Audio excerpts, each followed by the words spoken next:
अखंड विश्वाला केवळ शांतीचाच नव्हे तर क्रांतीचा देखील संदेश देणारे महाकारुणिक तथागत भगवान गौतम बुद्ध, महाराष्ट्राचे आराध्य दैवत छत्रपती शिवाजी महाराज, बहुजनांचे उद्धार करते क्रांती सूर्य महात्मा फुले, क्रांतीज्योती सावित्रीमाई, आरक्षणाचे जनक राजर्षी शाहू महाराज आणि सर्व महापुरुषांना आपल्या मन मस्तिष्कामध्ये ठेवून या देशाचं भाग्य उजळवणारे भारत भाग्य विधाता, संविधानाचे निर्माते विश्वरत्न डॉक्टर बाबासाहेब आंबेडकर या सगळ्या बहुजनवादी महापुरुषांनी महावीरांगणांना मी नूरखा पठाण प्रथमतः विनम्र अभिवादन करतो. उपस्थित माझ्या सर्व मंचावरील ज्येष्ठ बांधवांनो आणि आपण सर्व, आज खरं तर या महापुरुषांची जयंती साजरी करत असताना केवळ त्यांच्या विचारांचाच गौरव करायचा नाहीये, तर त्यांच्या विचारांच्या माध्यमातून तुमचं माझं जीवन कसं फुललंय हे सुद्धा आपल्याला जाणून घ्यायचं आहे. मी फार जडजड शब्दांमध्ये चारोळ्या, शेरोशायरी किंवा खूप अशी विद्वत्ता दाखवणाऱ्या शब्दांमध्ये तुमच्याशी संवाद साधणार नाहीये. मला ते येत पण नाही आणि गरज पण नाहीये. आणि याच सगळ्या गोष्टी होत असल्याने कदाचित सर्वसामान्य माणसाला संविधान आपलं कितीचं वाटतंय हाही प्रश्न आहे. मला आपल्या समोर जे संविधान मांडायचं आहे किंवा या महापुरुषांच्या कार्यांना जे तुमच्या समोर मांडायचं आहे ते मांडत असताना माझी तुम्हाला पहिल्यांदा एक नम्रपणे विनंती असेल की कृपया कोणीही ह्या सगळ्या वक्तव्यांना, या वक्त्याला धर्माच्या चौकटीतून बघू नये. म्हणजे एक पठाण बोलतोय म्हणजे एक मुस्लिम बोलतोय आणि ऐकणारे आम्ही अमुक एका जातीचे आहोत, एका धर्माचे आहोत, या नजरेने कृपया कोणीही बघू नये. नाहीतर त्या गोष्टीला भावनिकतेकडे ते वळल्याशिवाय राहत नाही. आणि मला तुम्हाला कुठल्याही प्रकारे भावनिक करायचं नाही. मी जे तुमच्या समोर आज मांडणार आहे ते वास्तव मांडणार आहे. त्यामुळे पहिल्यांदाच ही गोष्ट लक्षात घ्या की केवळ एक भारतीय बोलतोय आणि फक्त दुसरे भारतीय ऐकतायत एवढ्याच भूमिकेतून तुम्ही जायचं. या पलीकडे कोणत्याही जातीचा, धर्माचा चष्मा कृपया कोणी आपल्या डोळ्यांवर ठेवू नये. आज अनेक गोष्टी, अनेक समस्या, अनेक प्रश्न आपल्या डोळ्यासमोर आहेत आणि त्या सगळ्या समस्यांची उकल असलेलं संविधान सुद्धा आपल्या समोर आहे. परंतु एवढं सगळं होत असताना, आपल्या समोर असताना सुद्धा आपल्याला ते कितीसं समजलंय, कितीसं आपलं वाटलंय किंवा कितीसं ते आपण जाणलंय हा सुद्धा खूप महत्त्वाचा प्रश्न आहे. संविधान लागू होऊन जवळजवळ 77 वर्ष होत आलेली आहेत.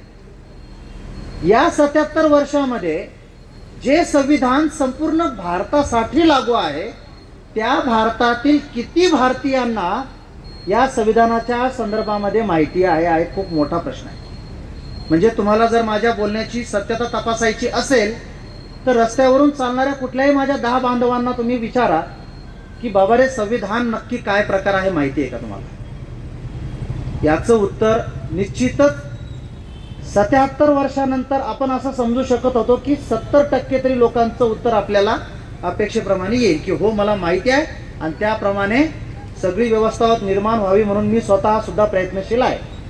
असं वाक्य किती जणांच्या म्हणजे तोंडातून आपण ऐकतो. परंतु या बाबतीतली जी वस्तुस्थिती आहे ती निश्चितच खूप निराशाजनक आहे. आणि याला असलेल्या अनेक कारणांपैकी सगळ्यात महत्त्वाचं कारण असं आहे की आम्हाला मुळातच या संविधानाची संकल्पनाच लक्षात आलेली नाही. ते कशासाठी आहे आणि कुणासाठी आहे हेच समजलेलं नाही. आणि ते न समजल्यामुळे आजपर्यंत एवढ्या मोठ्या आमच्या स्वतःच्या मुक्तीच्या मार्गापासून आम्ही अलिप्त आहोत. किंबहुना अजूनही आम्हाला ते आपलंसं वाटत नाही. मी तुम्हाला स्पष्टपणे पहिल्यांदा सांगेल की हे जे जाडजूड पुस्तक आहे हे आपण सगळ्यांनी निश्चित बघितलं असेल. या पुस्तकाविषयी बोलण्या अगोदर आपण जे संविधान शब्द बोलतो या शब्दालाच आपण पहिल्यांदा समजून घेण्याची गरज आहे. म्हणजे मला तर कांबळे साहेब असं वाटतं की अजून संविधान म्हणजे काय हेच आम्हाला माहीत नाही. आपण कशाला संविधान म्हणायला हवं किंवा कशाला संविधान म्हणतो आपण, हेच आमच्या लक्षात आलेलं नाही. संविधान या शब्दाबद्दल बोलतोय बरं का, मी लक्षात घ्या. मी अजून या पुस्तकापर्यंत आलेलो नाहीये. संविधान या शब्दाला पहिल्यांदा समजून घ्या. काय वाटतं तुम्हाला, काय अर्थ असेल याचा? आला माझ्याकडे वेळ खूप कमी आहे, कारण 10च्या आत हे आवरायचं आहे. आणि एवढ्या कमी वेळेमध्ये हे सगळं मांडणं का शक्य नाही हे तुम्हाला मी पुढे सांगेलच. त्यामुळे मी फास्ट तुम्हाला काही गोष्टी सांगण्याचा प्रयत्न करतो. फार जडमध्ये जाऊ नका. संविधान म्हटलं की आपल्याला काय वाटतं, कायद्याचं पुस्तक किंवा देशाचे कायदे नियम वगैरे वगैरे वगैरे, बरोबर आहे. परंतु एकदम थोडक्यात जर सांगायचं ठरलं ना, संविधान या शब्दाबद्दल बोलतोय बरं मी, लक्षात घ्या. पहिल्यांदा फार जड नाही. डूज अँड डोंट डूची यादी, म्हणजे कोणतंही काम करताना काय करायचं आणि काय नाही करायचं या संदर्भातलं जे काही आपण नियोजन करतो ना, ते नियोजन म्हणजे त्या कार्यक्रमाचं एक प्रकारचं संविधान असतं. म्हणजे आताचा हा कार्यक्रम जरी घेतला ना, तर या कार्यक्रमासंदर्भातली सगळी जी काही व्यवस्था होती, म्हणजे अगदी एका दिवसात घडलेला विषय नाहीये. याच्याबद्दल अनेक नियोजनं झाली, अनेक चर्चा झाल्या, आणि त्यातून ठरलं की कोण वक्ता असेल, समोरच्या खुर्च्यांवरती कोण असेल, तुम्ही इथं कोणाला निमंत्रित करणार आहेत, बोर्ड कसा असेल, त्यावर काय असेल, या सगळ्या गोष्टी ठरलेल्या आहेत. आणि या ठरल्या म्हणून आज हा भव्य दिव्य कार्यक्रम आपण अनुभवतो आहोत. जर हे सगळं ठरलं नसतं तर एक विस्कळीतपणा आला असता, आणि तो विस्कळीतपणा येऊ नये म्हणून जे काही ठरलंय ना, ते ठरलेलं दुसरं तिसरं काही नाहीये. ते या कार्यक्रमाची आचारसंहिता, म्हणजे या कार्यक्रमाचं ते संविधान आहे, लक्षात घ्या. आणि असं संविधान आमचं, तुमचं, सगळ्यांचं, प्रत्येकाचं आहे. म्हणजे आपली स्वतःची पण जी डूज अँड डोंट डूची यादी आहे ना, म्हणजे आपल्याला जे आवडतं आणि आपल्याला आवडत नाही हे सुद्धा दुसरं तिसरं काही नाही, ते तुमचं स्वतःची आचारसंहिता. मला नाही आवडत. अनेक वेळा आपल्या घरच्या घरामध्ये नाही आमच्या घरात हे चालणार नाही, आमच्या घरात हे चालतं. हे जे चालतं नाही चालत हे सगळं काही दुसरं तिसरं काही नाहीये. म्हणजे संविधान केवळ राज्य पद्धतीपुरतं मर्यादित नाहीये, लक्षात घ्या. तर ती आमच्या जीवन जगण्याची एक पद्धत आहे. कोणतीही गोष्ट जर का आम्ही नियमावलीने जर गेलो नाही, ठरलेल्या चौकटीत केली नाही, तर आम्ही त्या गोष्टीच्या अपेक्षित फलश्रुतीपर्यंत कधीही पोहोचू शकत नाही. म्हणजे मी नेहमी जे उदाहरण देतो ते आपल्या अगदी माझ्या इथं बहिणी खूप बसलेल्या आहेत. तुम्ही किचन मध्ये जी भाकर बनवता, जी पोळी बनवता, ती सुद्धा एका नियमाने बांधलेली आहे, लक्षात घ्या. पोळी बनवण्याचा जो काही नियम आहे, तुम्ही त्या नियमाला रोज फॉलो करतात, पण तुम्हाला माहित नाही की तो नियम होता असं. म्हणजे अगदी पीठ मळण्यापासून, लाटण्यापासून, योग्य वेळेला त्याला तव्यावरनं उलटापालट करून, योग्य वेळेला तव्यावरनं काढून टोपलीत ठेवण्यापर्यंत तुम्ही जे काही कृती करता तो एक ठरलेला नियम आहे. आणि असं नाही बरं का की माझ्या ह्या बहिणीचा त्या बाबतीतला नियम वेगळे, त्या बहिणीचे वेगळे, त्या बहिणीचे वेगळे, असं आहे का ताई? सगळ्यांच्या पोळ्या बनवण्याच्या वेगवेगळ्या पद्धती आहेत का? माझी एक बहीण अशी की जी पोळी पलटवतच नाही तरी तिची पोळी छान होते, ती गोल लाटतच नाही तरी तिची पोळी होते, पीठ मळतच नाही चांगलं तरी पोळी होते. असं आहे का? वेगवेगळे नियम आहेत का? जरी माझ्या असंख्य बहिणी असल्या तरी त्यांची पोळी बनवण्याची जी नियमावली आहे ती थोड्या फार फरकाने का होत नाही, परंतु ती सेमच आहे. आणि जर का त्यातला एक जरी नियम तुटला तरी ती पोळी अपेक्षित फलश्रुतीसारखी आपल्याला मिळत नाही. खाऊ का आपण तशी पोळी? नाही खात. म्हणजे प्रत्येक गोष्ट ही जी आहे ती नियमाने बांधलेली आहे. हे निसर्ग सुद्धा एका नियमाने चालतो. हा निसर्ग सुद्धा एका नियमाने चालतो, लक्षात घ्या. प्रत्येक गोष्ट ठरलेली आहे. आणि मग हे जे ठरलेलं आहे ना, हे दुसरं तिसरं काही नाही आहे, तर त्या गोष्टीची ती आचारसंहिता आहे, त्या गोष्टीचं ते संविधान. म्हणजे केवळ राज्य पद्धतीपुरतं ते मर्यादित नाहीये, तर ते आमच्या जीवनाचा अविभाज्य भाग आहे. या अँगलने जेव्हा आम्ही विचार करतो ना, तेव्हा एक भारतीय म्हणून एक भारतीय संविधानाचं माझ्यासाठी किती अनन्यसाधारण महत्व असू शकतं हे आपल्या थोडक्यात का होत नाही पण तो लक्षात येऊ शकतो. जर का एक पोळी दिलेल्या नियमानुसार चालत नसेल किंवा बनवता येत नसेल तर हा देश कसा काय चालणार आहे? मग हे संविधान म्हणजे नक्की काय आहे? पहिल्यांदा आपण संविधानाच्या व्याख्येकडे जात नाहीये. मी पहिल्यांदा फक्त एवढंच सांगतोय सुरुवातीला की संविधान नक्की काय आहे, हे काय काम करतं. हे सगळ्यात महत्वाचं काय काम करतं, 3 गोष्टी आहेत की आपल्या देशाचं जे कायदे मंडळ आहे त्या कायदे मंडळाची हे स्थापना करतं. मग आता कायदे मंडळ म्हणजे काय? केवळ संसदेपुरतं मर्यादित विषय आहे का हा? नाही. तर अगदी आपल्या ग्रामपंचायतीची जी बॉडी आहे की जे आपल्या कार्यक्षेत्रासंदर्भातले निर्णय घेते ती तिथली कायदे मंडळ आहे. किंवा आपल्या महानगरपालिकेची जी सर्वसाधारण सभा आहे जे आपण सदस्य निवडून देतो ते सुद्धा त्या आपल्या क्षेत्रातले जे काही निर्णय आहेत ते घेत असतात. म्हणजे ते तिथलं क्षेत्रीय कायदे मंडळ आहे. तसंच देशासंदर्भामध्ये नियम बनवण्यासाठी कोण आहे?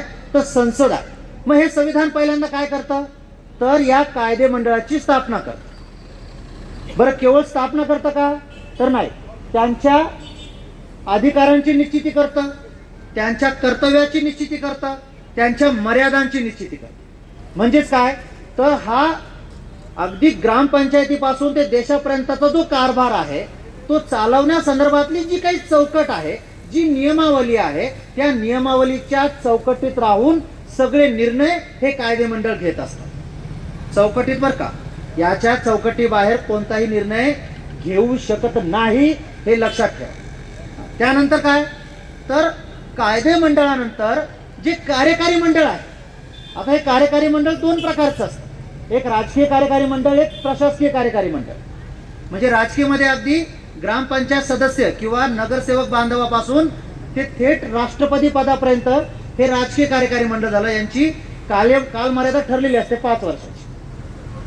आणि एक शासकीय कार्यकारी मंडळ की जे अगदी शिपाईपासून सचिवापर्यंत की ज्यांच्या मग रिटायरमेंटचं एक निश्चित वय असतं. तर या दोन्ही कार्यकारी मंडळाची स्थापना कोण करतं? तर हे संविधान करतं. त्यांच्या अधिकारांची, त्यांच्या कर्तव्यांची, त्यांच्या जबाबदाऱ्यांची आणि त्यांच्या मर्यादांची सुद्धा निश्चिती कोण करतं? तर हे संविधान करतं. आणि तिसरं काय करतं? तर इथल्या न्याय मंडळाची स्थापना करतं. न्याय मंडळ म्हणजे जे अगदी तालुका न्यायालयापासून अगदी लवादांपासून ते थेट सर्वोच्च न्यायालयापर्यंत जेवढेही तुमचे निर्णय होतात ते सगळेच्या सगळे निर्णय याच संविधानाच्या चौकटीत होतात. चौकटीत होतात असा शब्द मी वापरतोय, लक्षात घ्या. न्याय संहिता ही वेगळी आहे, परंतु ती सुद्धा निर्माण होत असताना ती कोणाच्या चौकटीत तयार झालेली आहे? या संविधानाच्या चौकटीत ती तयार होते. म्हणजे हे संविधान काय काम करतं? तर या देशाच्या कायदे मंडळ असेल, कार्यकारी मंडळ असेल, न्याय मंडळ असेल, या तिन्ही मंडळांची स्थापना करतं, त्यांच्या अधिकारांची निश्चिती करतं, त्यांच्या कर्तव्यांची, जबाबदाऱ्यांची, सोबतच मर्यादांची सुद्धा, आणि त्यातल्या त्यात ह्या तिघांच्या परस्पर संबंधांचं सुद्धा नियमन हे संविधान करतं. मग आता तुम्ही मला सांगा, ह्या ज्या तिन्ही यंत्रणा आहेत, कायदे मंडळ असेल, कार्यकारी मंडळ असेल किंवा न्याय मंडळ असेल, हे कोणा केवळ एका विशिष्ट जातीसाठी काम करतात, कोणा विशिष्ट धर्मासाठी काम करतात, की कोणा एका विशिष्ट व्यक्तीसाठी काम करतात? कोणासाठी काम करतात? ह्या तिन्ही यंत्रणा ह्या देशाच्या यंत्रणा आहेत आणि त्या प्रत्येक देशवासियासाठी काम करतात. ज्याच्यात मी सुद्धा असतो, तुम्ही सुद्धा असतात, प्रत्येक जाती धर्माचे लोक असतात. त्या सगळ्यांसाठी हे संविधान ह्या तिन्ही यंत्रणांना काम करायला लावतं. कारण काय? तर या संविधानाचा मुख्य स्रोत कोण आहे? एनर्जीचा मुख्य टार्गेट कोण आहे? तर सामान्य व्यक्ती आहे, सामान्य भारतीय आहे. तुम्ही, मी, आपण सगळेजण या संविधानाचं मुख्य प्रेरणा स्रोत आहे. म्हणजे संविधान कोणासाठी तयार झालेलं आहे? माझ्यासाठी, तुमच्यासाठी, प्रत्येक भारतीयासाठी तयार झालं. मग आता प्रत्येक भारतीयासाठी जर का संविधान तयार झालं असेल तर मग ते इतक्या सहजासहजी तयार झालं असेल का? भावांनो आणि बहिणींनो, एक गोष्ट लक्षात घ्या, जगातलं कुठलंही संविधान असू दे, केवळ भारताला संविधान आहे अशातला प्रकार नाहीये.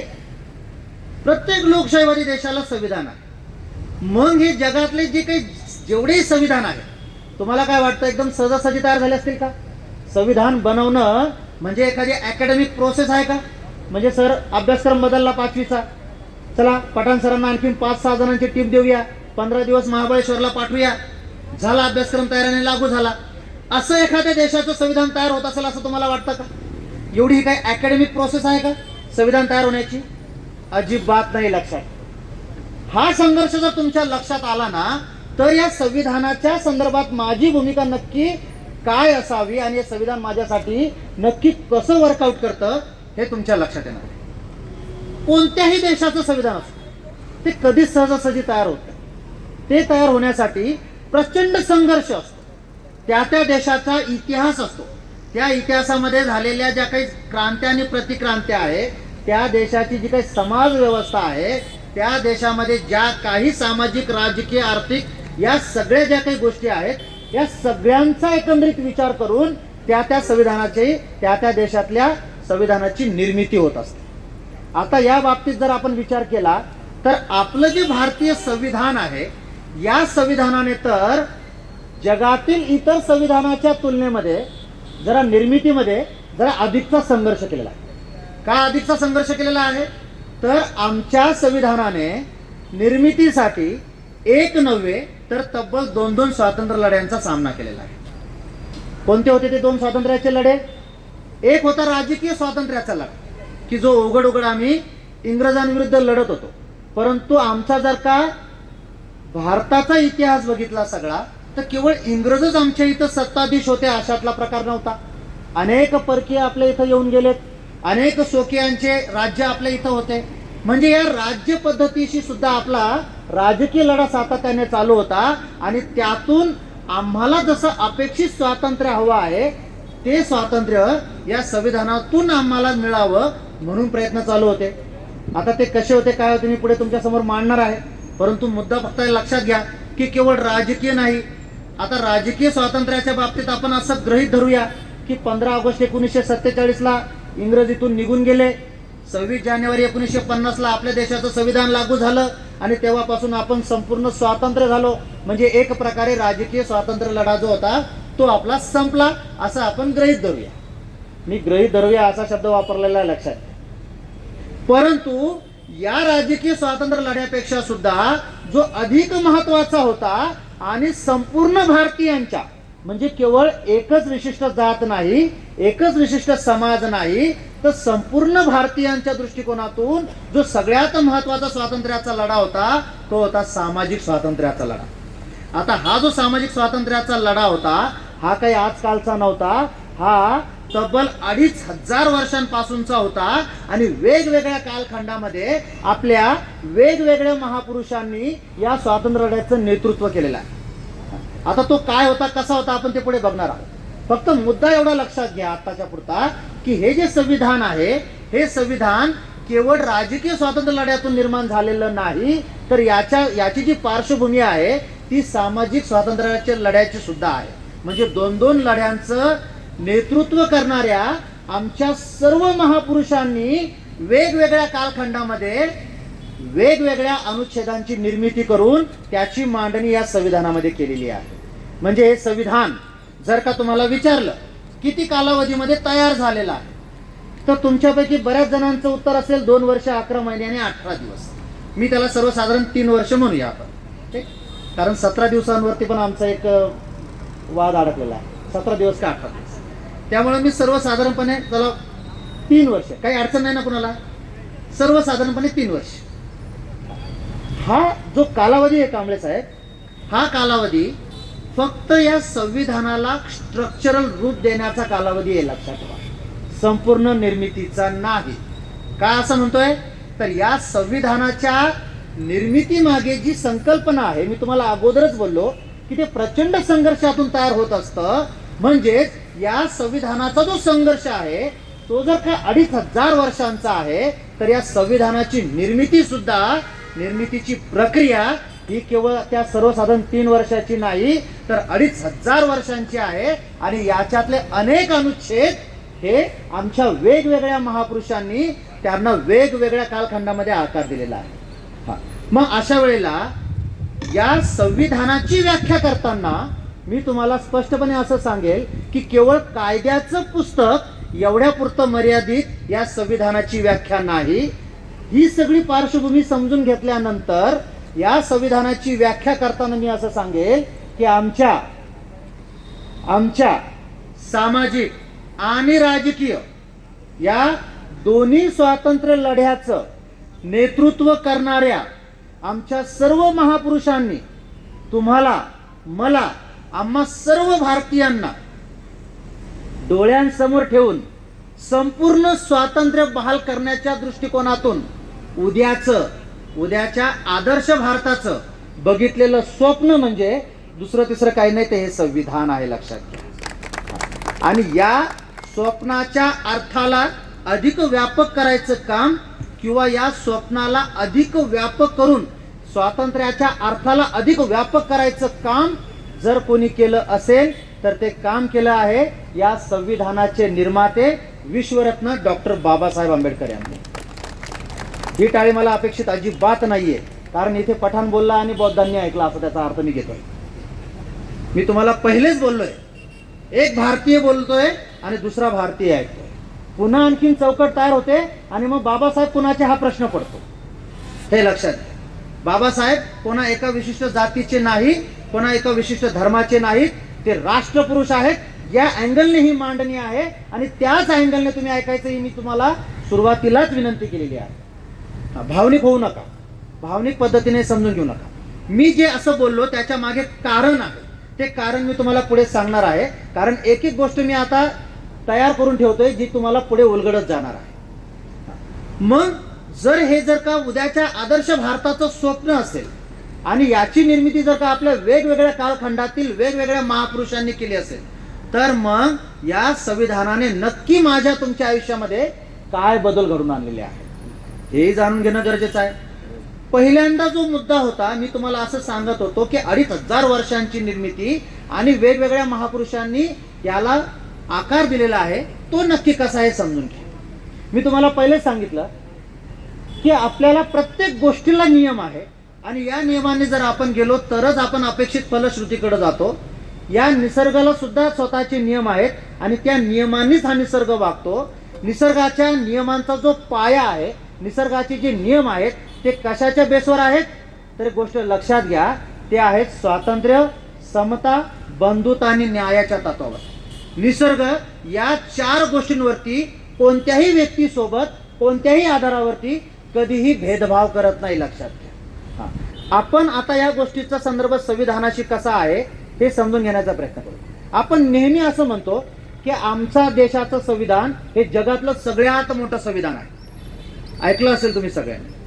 हे जेवढं खरं आहे त्यापेक्षा जास्त आणखीन अभिमान करण्याची गोष्ट अशी आहे की आमच्या देशाचं संविधान हे जगातलं असं संविधान आहे की जे मूल्यांवर आधारित आहे. मूल्यांवर आधारित आहे. आणि कोणती ती मूल्य, तर स्वातंत्र्य, समता, बंधुता आणि न्याय या मूल्यांवरती हे संविधान आधारित आहे. आणि याच निसर्ग नियमांना सगळ्यात अगोदर जर समाज व्यवस्थेमध्ये कोणी मांडलं, याचा परिचय करून दिला, तर तो 2500 वर्षांपूर्वी महाकारुणिक तथागत भगवान गौतम बुद्धांनी.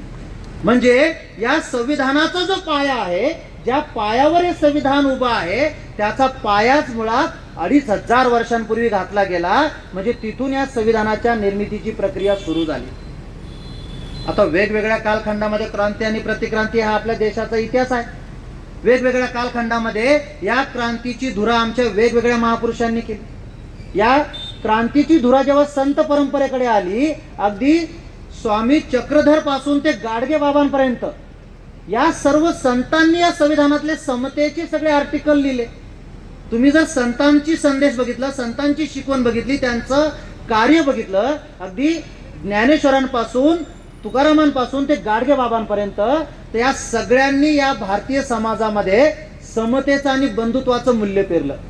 तुम्ही जर का वारकरी संप्रदाय बघितला, कधी तुम्ही बघितलं का त्याच्यामध्ये जात, धर्म, पंथ?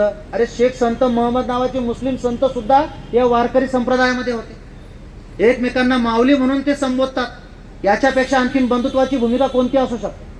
हीच बंधुत्वाची भूमिका विश्वरत्न डॉक्टर बाबासाहेब आंबेडकरांनी संविधानाच्या अनुच्छेद 14 ते 18च्या माध्यमातून संविधानामध्ये मांडली. पुढे याच संत परंपरेने जे समतेची भूमी तयार करून दिली होती, याच समतेच्या भूमीवरती महाराष्ट्राचे आराध्य दैवत असलेल्या छत्रपती शिवाजी महाराजांनी स्वराज्य निर्माण केलं. छत्रपती शिवाजी महाराजांचं स्वराज्य हे तर संविधानाच्या निर्मितीतलं एक प्रमुख ऊर्जा स्रोत आहे, प्रमुख प्रेरणा स्रोत आहे असं मी समजतो. का असं समजतो? तर वास्तव पण तेच आहे. छत्रपती शिवाजी महाराजांनी हे ओळखलं होतं की आमच्या इथं जे परकीय सत्ता का करतात, तर आमच्यामध्ये असलेला एकतेचा अभाव, बंधुत्व. का? तर आमचा भारतीय समाज हा केवळ वर्ण व्यवस्थेतच नव्हे तर उतरंडीच्या आधारावर असलेल्या जात व्यवस्थेत सुद्धा विभागला गेलेला आहे. आणि ही जात एक प्रत्येक जात एक स्वतंत्र राष्ट्र आहे. कारण या प्रत्येक जातीची आपली स्वतःची नियमावली आहे. एक स्वतंत्र राष्ट्र आहे आणि एक राष्ट्र दुसऱ्यामध्ये मिक्स होत नाही. म्हणजे त्यांच्यात कधीच बंधुत्व निर्माण होत नाही. आम्हाला जर का स्वकीयांचं राज्य निर्माण करायचं असेल तर पहिल्यांदा आमच्या सगळ्यांमधली ही जी काही अडथळा आहे, ही काही दरी आहे, ती मिटवावी लागेल. सगळ्यांना एकतेच्या भावनेत जोडावं लागेल. आणि म्हणून त्यांनी सगळ्या मावळ्यांना, सगळ्या लोकांना एकाच याच्यामध्ये जोडण्यासाठी काय शब्द दिला? मावळा ही एक ओळख होती. मावळा म्हणून त्यांनी सगळ्यांना संबोधलं आणि सगळ्या 18 पगड जातीच्या लोकांना एका मापात आणलं, बंधुत्व निर्माण केलं. हीच बंधुत्व बाबासाहेबांनी संविधानाच्या माध्यमातून मांडली आणि तुम्हा आम्हा सगळ्यांना एक ओळख दिली. ती ओळख काय दिली? आम्ही भारताचे लोक. आम्ही भारताचे लोक म्हणजे एकीकडे मावळा तर दुसरीकडे आम्ही भारताचे लोक.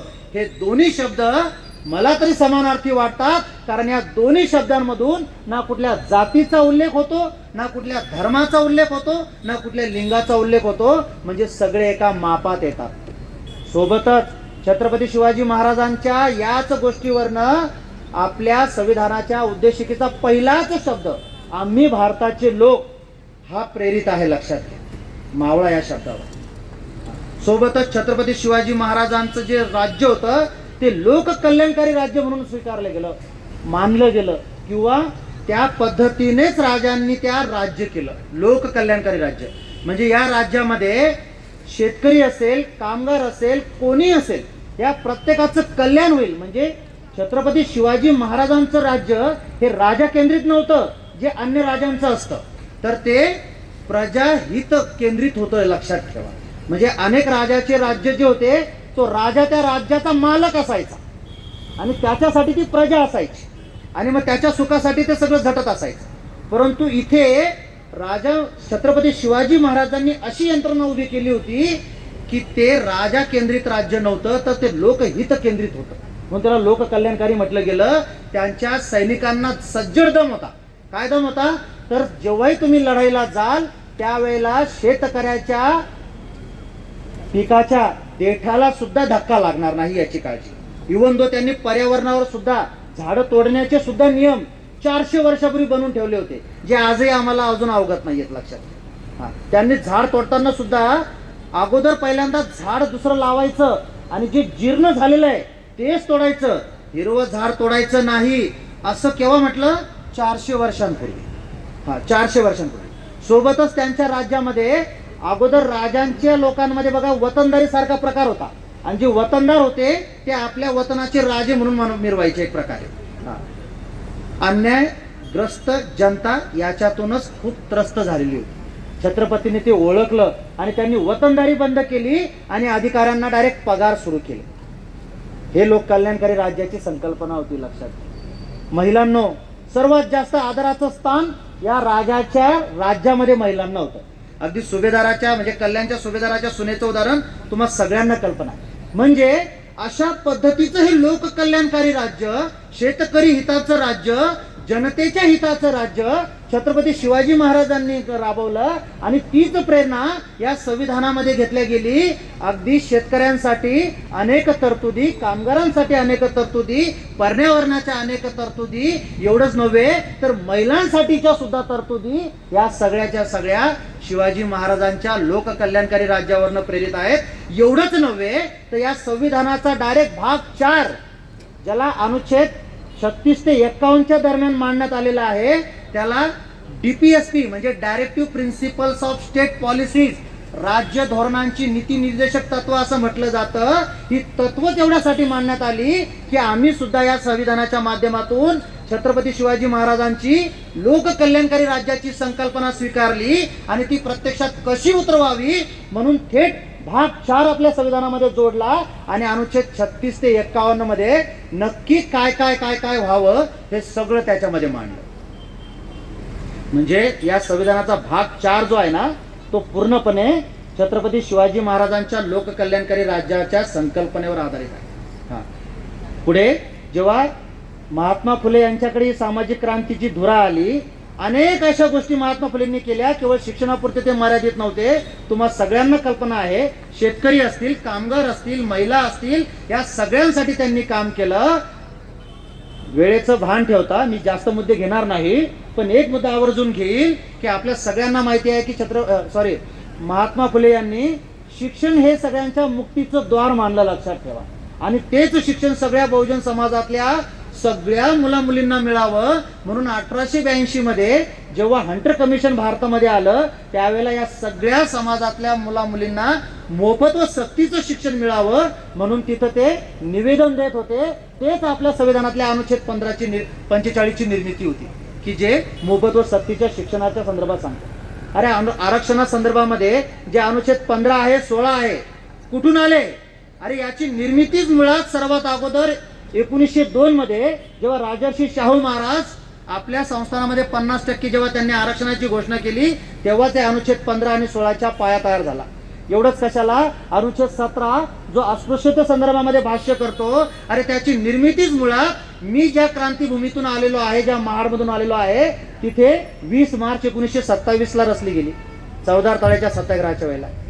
म्हणजे या संविधानामध्ये ज्या काही अपेक्षा व्यक्त केलेल्या आहेत, या संविधानामध्ये जे आर्टिकल तयार केलेले आहेत, या संविधानामध्ये या देशाचं राज्य कारभार कसा असावा, कायदे मंडळ, कार्यकारी मंडळ, न्याय मंडळ हे कशा पद्धतीने कार्य करावेत, या सगळ्या गोष्टींच्या ज्या संकल्पना आहेत, या संकल्पना या केवळ त्या सर्वसाधारण 3 वर्षातल्या नाही तर तब्बल 2500 वर्षांच्या आहेत. आणि आमच्या या सगळ्या महापुरुषांच्या कार्यांचा, विचारांचा आणि त्यांना अपेक्षित असलेल्या समाज व्यवस्थेचा विचार करून मांडण्यात आलेला. आणि मग अशा वेळेला या आदर्श भारताचं जे स्वप्न आपण बघितलेलं आहे असं म्हणतो, त्यावेळेला या स्वप्नाला मी तुम्हाला पहिल्यांदा सांगितलं की व्यापक स्वरूप देण्याचं काम जर कोणी केलं असेल तर ते या संविधानाचे निर्माते विश्वरत्न डॉक्टर बाबासाहेब आंबेडकर यांनी केले. हे जे मी तुम्हाला बोललो ते भावनेच्या भरात नाही बोललो, ते वास्तवाच्या आधारावर बोललो. कारण या 2500 वर्षांचा क्रांती आणि प्रतिक्रांतीचा, संघर्षाचा, या सगळ्या महापुरुषांच्या कार्यांचा, विचारांचा विश्वरत्न डॉक्टर बाबासाहेब आंबेडकरांनी अतिशय जवळून अभ्यास केलेला होता. त्यांच्या मन मस्तिष्कामध्ये सातत्याने हे सगळे महापुरुष होते. त्यांच्या 3 गुरूंवरती जरी तुम्ही नजर टाकली तरी तुम्हाला 2500 वर्षांचा टप्पा लक्षात येईल. म्हणजे अगदी कबीर, संत कबीर, तथागत आणि क्रांतीसूर्य महात्मा फुले, हे 3 त्यांचे जे गुरु होते, या 3 गुरूंमधलं अंतर बघा तुम्ही किती कालावधीचा आहे. येते का लक्षात मी काय सांगतोय ते? म्हणजे या सगळ्या गोष्टींचा विचार त्यांच्या मन मस्तिष्कामध्ये होता. आणि म्हणूनच एक संपूर्ण स्वातंत्र्य बहाल करताना ती कशी समाज व्यवस्था असावी याचं संपूर्ण चित्र त्यांच्या डोळ्यासमोर होतं. आणि सोबतच समाज घटकाच्या अगदी शेवटच्या घटकापासून त्या अगदी उच्च घटकापर्यंत प्रत्येक समस्येच्या बाबतीमध्ये त्यांना चांगली जाणीव होती. कारण या सगळ्या समाज घटकांमध्ये ते वावरलेले होते. जन्मच मुळात गाव कुसाबाहेर झालेला होता, तर अगदी शिक्षण बोस्टन सारख्या किंवा अमेरिका, लंडन सारख्या ठिकाणी झालेलं होतं.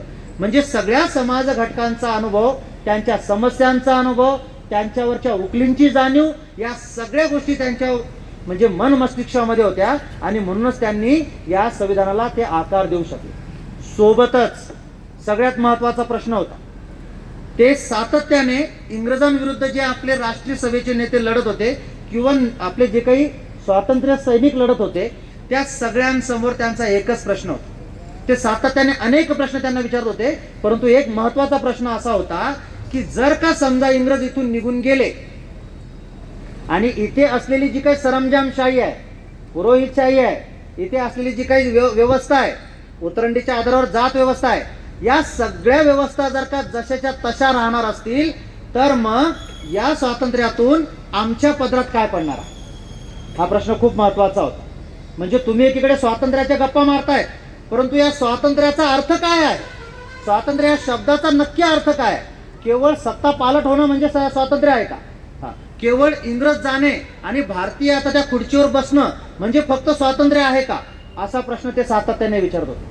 तर या स्वातंत्र्याकडे बघण्याचा प्रत्येक घटकांचा जो वेगवेगळा दृष्टिकोन आहे, त्या दृष्टिकोनानुसार त्याला स्वातंत्र्य मिळालं पाहिजे, ही बाबासाहेबांची भूमिका होती. म्हणजे आता त्याचा जर दृष्टिकोन समजून घ्यायचा असेल तर हा मुद्दा महत्वाचा आहे, तो लक्षात. भलेही राजकीय जी लोक होती त्यावेळी इंग्रजाविरुद्ध लढणारी, त्यांना असं वाटत असेल की बाबा आता इंग्रजांच्या ज्या रिकाम्या झालेल्या खुर्च्या आहेत त्या आम्हाला मिळतील. पण काय तोच दृष्टिकोन चूल आणि मूल या चौकटीमध्ये अडकलेल्या माझ्या माता भगिनींचा स्वातंत्र्याकडे बघण्याचा असेल, त्यांना सुद्धा त्या खुर्च्यांची अपेक्षा होती.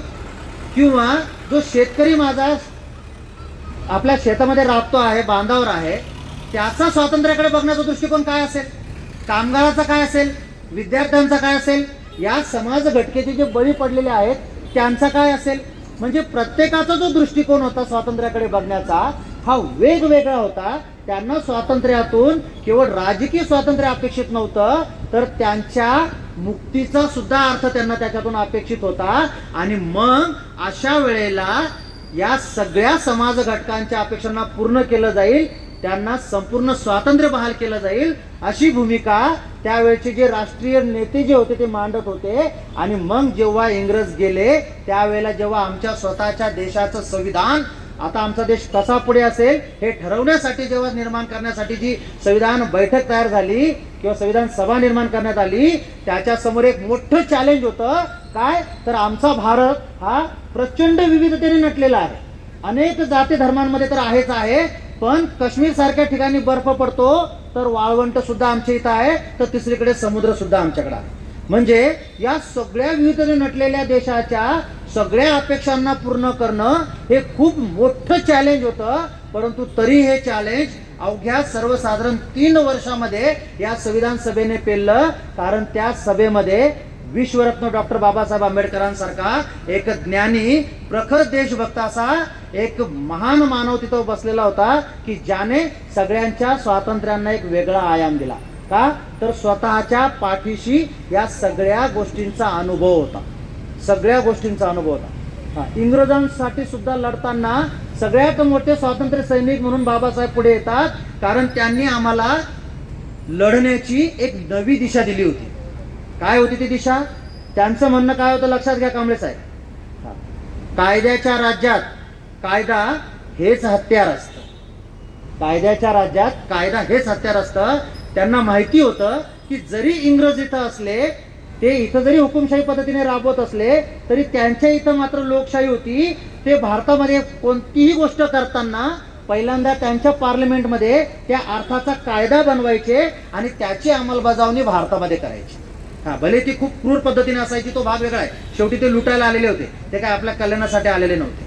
पण ते कायद्याने वागायचे हे बाबासाहेबांना माहिती होतं. आणि यांच्याशी जर का लढायचं असेल तर लाठ्या काठ्याने लढून जमणार नाही. त्यांच्याकडे यंत्रणा आहे, हे उचलून दुसऱ्या दिवशी जेलमध्ये टाकून देते. मग यांच्याशी जर लढायचं असेल आणि आपल्या ज्या काही अपेक्षा आहेत, मागण्या आहेत, त्या जर मान्य करून घ्यायच्या असतील तर त्या कायद्यानेच कराव्या लागतील. आणि म्हणून मला सांगताना प्रचंड आनंद आहे की विश्वरत्न डॉक्टर बाबासाहेब आंबेडकरांनी सातत्याने इंग्रजांसोबत कायद्याने लढाई लढली आणि त्यांना सातत्याने आपले विचार त्यांच्या कायद्यातून परावर्तित करायला भाग पाडलं. म्हणजे अगदी 1935चा जो भारत सरकार कायदा आहे की ज्या कायद्यानुसार अगदी आपलं संविधान लागू होईपर्यंत आपल्या देशाचा राज्यकारभार चालला, तो जरी 1935ला ब्रिटनमध्ये बनला असला, त्यांच्या पार्लमेंटमध्ये बनला असला, तरी त्याच्यावरती संपूर्णपणे जर छाप कुणाची होती तर ती विश्वरत्न डॉक्टर बाबासाहेब आंबेडकरांच्या प्रखर राष्ट्रवादी विचारांची होती. हे लक्षात ठेवा. बऱ्याच गोष्टी आपल्याला माहीत नसतात, पडद्यामागच्या बऱ्याच गोष्टी अशा आहेत की ज्या आपल्याला माहीत नाही, म्हणून आपण अनेक वेळेला अनेक संभ्रमांमध्ये वागत असतो. अशा पद्धतीचं हे संविधान तयार करण्यात आलेलं आहे. मग आता या संविधानाच्या माध्यमातून काय झालेलं आहे? पहिल्यांदा मुद्दा एक गोष्टीचा लक्षात घ्या की संविधान बनवून आमच्या संविधान सभेने एक गोष्ट निश्चित केली की आता आमचा देश कसा असेल आणि आमच्या देशातील प्रत्येक नागरिकाला काय मिळेल. हे खूप महत्वाचं आहे लक्षात घ्या. म्हणजे या संविधानाच्या माध्यमातून काय ठरलंय, काय निश्चित करण्यात आलेलं आहे. बऱ्याच जणांना हे माहित नाहीये की हे संविधान कशासाठी आहे.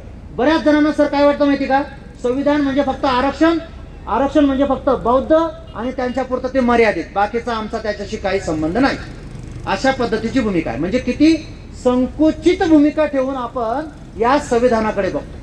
परंतु एवढीशी संकुचित भूमिका नाहीये. तर या संविधानाच्या माध्यमातून आम्ही आमचा देश कसा बनवणार आणि आमच्या देशातील प्रत्येक नागरिकाला नक्की काय देणार, म्हणजे काय मिळणार प्रत्येक नागरिकाला. बरं का, प्रत्येक हा शब्द जाणून बुजून आहे, प्रत्येक नागरिकाला. मग याच्यामध्ये कुठल्या जातीचा, धर्माचा, वंशाचा, लिंगाचा काहीही संबंध नाही, प्रत्येक व्यक्तीला. मग तो प्रत्येक भारतीय झाला. हा, मग आम्ही आमचा देश कसा बनवणार आहोत? कसा बनवणार आहोत? काय वाटतं तुम्हाला? कसा बनवणार आहोत? कसा? संविधान लागू होऊन 77 वर्ष झाली आहेत, परंतु आजपर्यंत आमच्या 10% लोकांना सुद्धा हे सांगता येत नाही की या संविधानाच्या माध्यमातून नक्की आम्ही आमचा देश कसा बनवणार होतो आणि देशातल्या प्रत्येक नागरिकाला काय देणार होतो. मी जे 2500 वर्षांचा राजकीय आणि सामाजिक संघर्ष सांगतोय त्याच्यावरनं तरी अंदाज घ्या की नक्की काय होणार होतं. सगळ्यात महत्वाचं, कसा बनवणार आम्ही आमचा देश? तर आमचा देश बनेल लोकशाही, प्रजासत्ताक, धर्मनिरपेक्ष, गणराज्य आणि समाजवादी अशा 5 बेसवरती आता इथून पुढे आमचा देश उभा राहील. कारण काय? तर या 5ही संकल्पना या अगोदर आमच्या देशामध्ये नव्हत्या आणि त्या नव्हत्या म्हणूनच आतापर्यंत आम्ही सगळं सहन केलं. परत आता तसं सहन करण्याची वेळ आमच्या कुठल्याही भारतीयावर येऊ नये म्हणून या संविधानाचा जो निर्माता आहे विश्वरत्न डॉक्टर बाबासाहेब आंबेडकर यांनी हे संविधान कोणाला बहाल केलं? कुठल्या देवा धर्माला नाही, कुणा व्यक्तीला नाही, तर लोकांना अर्पण केलं. लोकांना म्हणजे तुम्हाला मला सगळ्यांना अर्पण केलं. म्हणजे या संविधानातला जो काही संकल्प आहे तो संकल्प कोण करतोय? आम्ही करतोय, तुम्ही, मी करतोय, प्रत्येक भारतीय करतोय. आणि काय सांगतोय की आम्ही भारताचे लोक आता भारताला कसं बनवणार? तर एक सार्वभौम, समाजवादी, धर्मनिरपेक्ष, लोकशाही आणि गणराज्य बनवणार. लक्षात घ्या, गणराज्य बनवणार. गणराज्य म्हणजे काय? आता राजाचाच पुत्र राजा होणार नाही, तर आता जो पात्र असेल तो बसेल. पण काय खरंच आम्ही गणराज्य झालोय का? म्हणजे आमदाराचाच पुत्र जर आमदार होत असेल, आज महाराष्ट्रातले सर 43 घराणी अशी आहेत की भारत स्वतंत्र झाल्यापासून पहिल्या निवडणुकीपासून तेच आपल्या महाराष्ट्राचं नेतृत्व करत आहे. 43 घराणी आहे. खूप तुरळक लोकांना बाकीच्यांना एंट्री मिळालेली आहे. मग काय खरंच आम्ही गणराज्य बनू शकलोय का? म्हणून संविधान जाणून घ्यायचं आहे, हे लक्षात घ्या. हा, प्रजासत्ताक, प्रजेची सत्ता असली पाहिजे. या संविधानाच्या माध्यमातून जर सगळ्यात पहिली गोष्ट जर विश्वरत्न डॉक्टर बाबासाहेब आंबेडकरांनी जर का तुमच्या माझ्यासाठी केली असेल तर ती काय केली माहिती का? या संविधानाच्या माध्यमातून विश्वरत्न डॉक्टर बाबासाहेब आंबेडकरांनी तुम्हाला, मला, आम्हा सगळ्या भारतीयांना या देशाचं मालक बनवलं.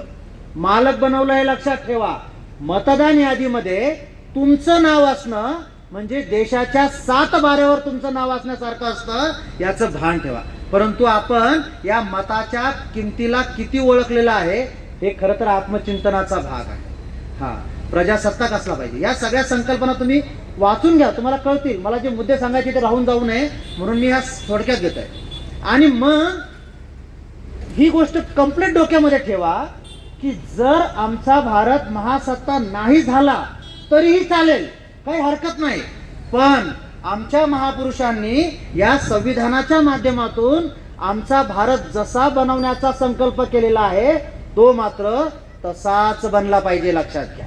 म्हणजे एक वेळ महासत्ता नाही झाला तरी चालेल, पण तो नेहमी प्रजासत्ताक असला पाहिजे, तो नेहमी गणराज्य असला पाहिजे, तो नेहमी धर्मनिरपेक्ष असला पाहिजे, तो नेहमी समाजवादी असला पाहिजे. म्हणजे या सगळ्या गोष्टी आपल्याला जाणून घेणं, समजून घेणं का गरजेचं आहे याच्यावरनं लक्षात घ्या. आणि मग असं देश बनवल्यानंतर त्या देशात राहणाऱ्या प्रत्येक व्यक्तीला तुम्ही नक्की काय देणार आहात? तर काय देणार आहात? सामाजिक, आर्थिक व राजनैतिक न्याय देणार आहात. हे खूप महत्वाचं आहे, लक्षात घ्या. काय देणार आहात? केवळ राजकीय नव्हे तर सामाजिक, आर्थिक आणि राजकीय न्याय देणार आहात. आता हा मुद्दा थोडासा विस्ताराने समजून घेणं खूप गरजेचं आहे, कारण याच्याच बेसवर या संविधानाची मेन निर्मिती आहे. हा, मग या संविधानाच्या माध्यमातून नक्की काय घडलंय माहिती का तुम्हाला? या 3 शब्दावरून लक्षात येत आहे का? या संविधानाच्या माध्यमातून आपल्या भारतामध्ये केवळ राजकीय नव्हे तर सामाजिक आणि आर्थिक अशा 3 क्षेत्रामध्ये अभूतपूर्व क्रांती घडलेली आहे.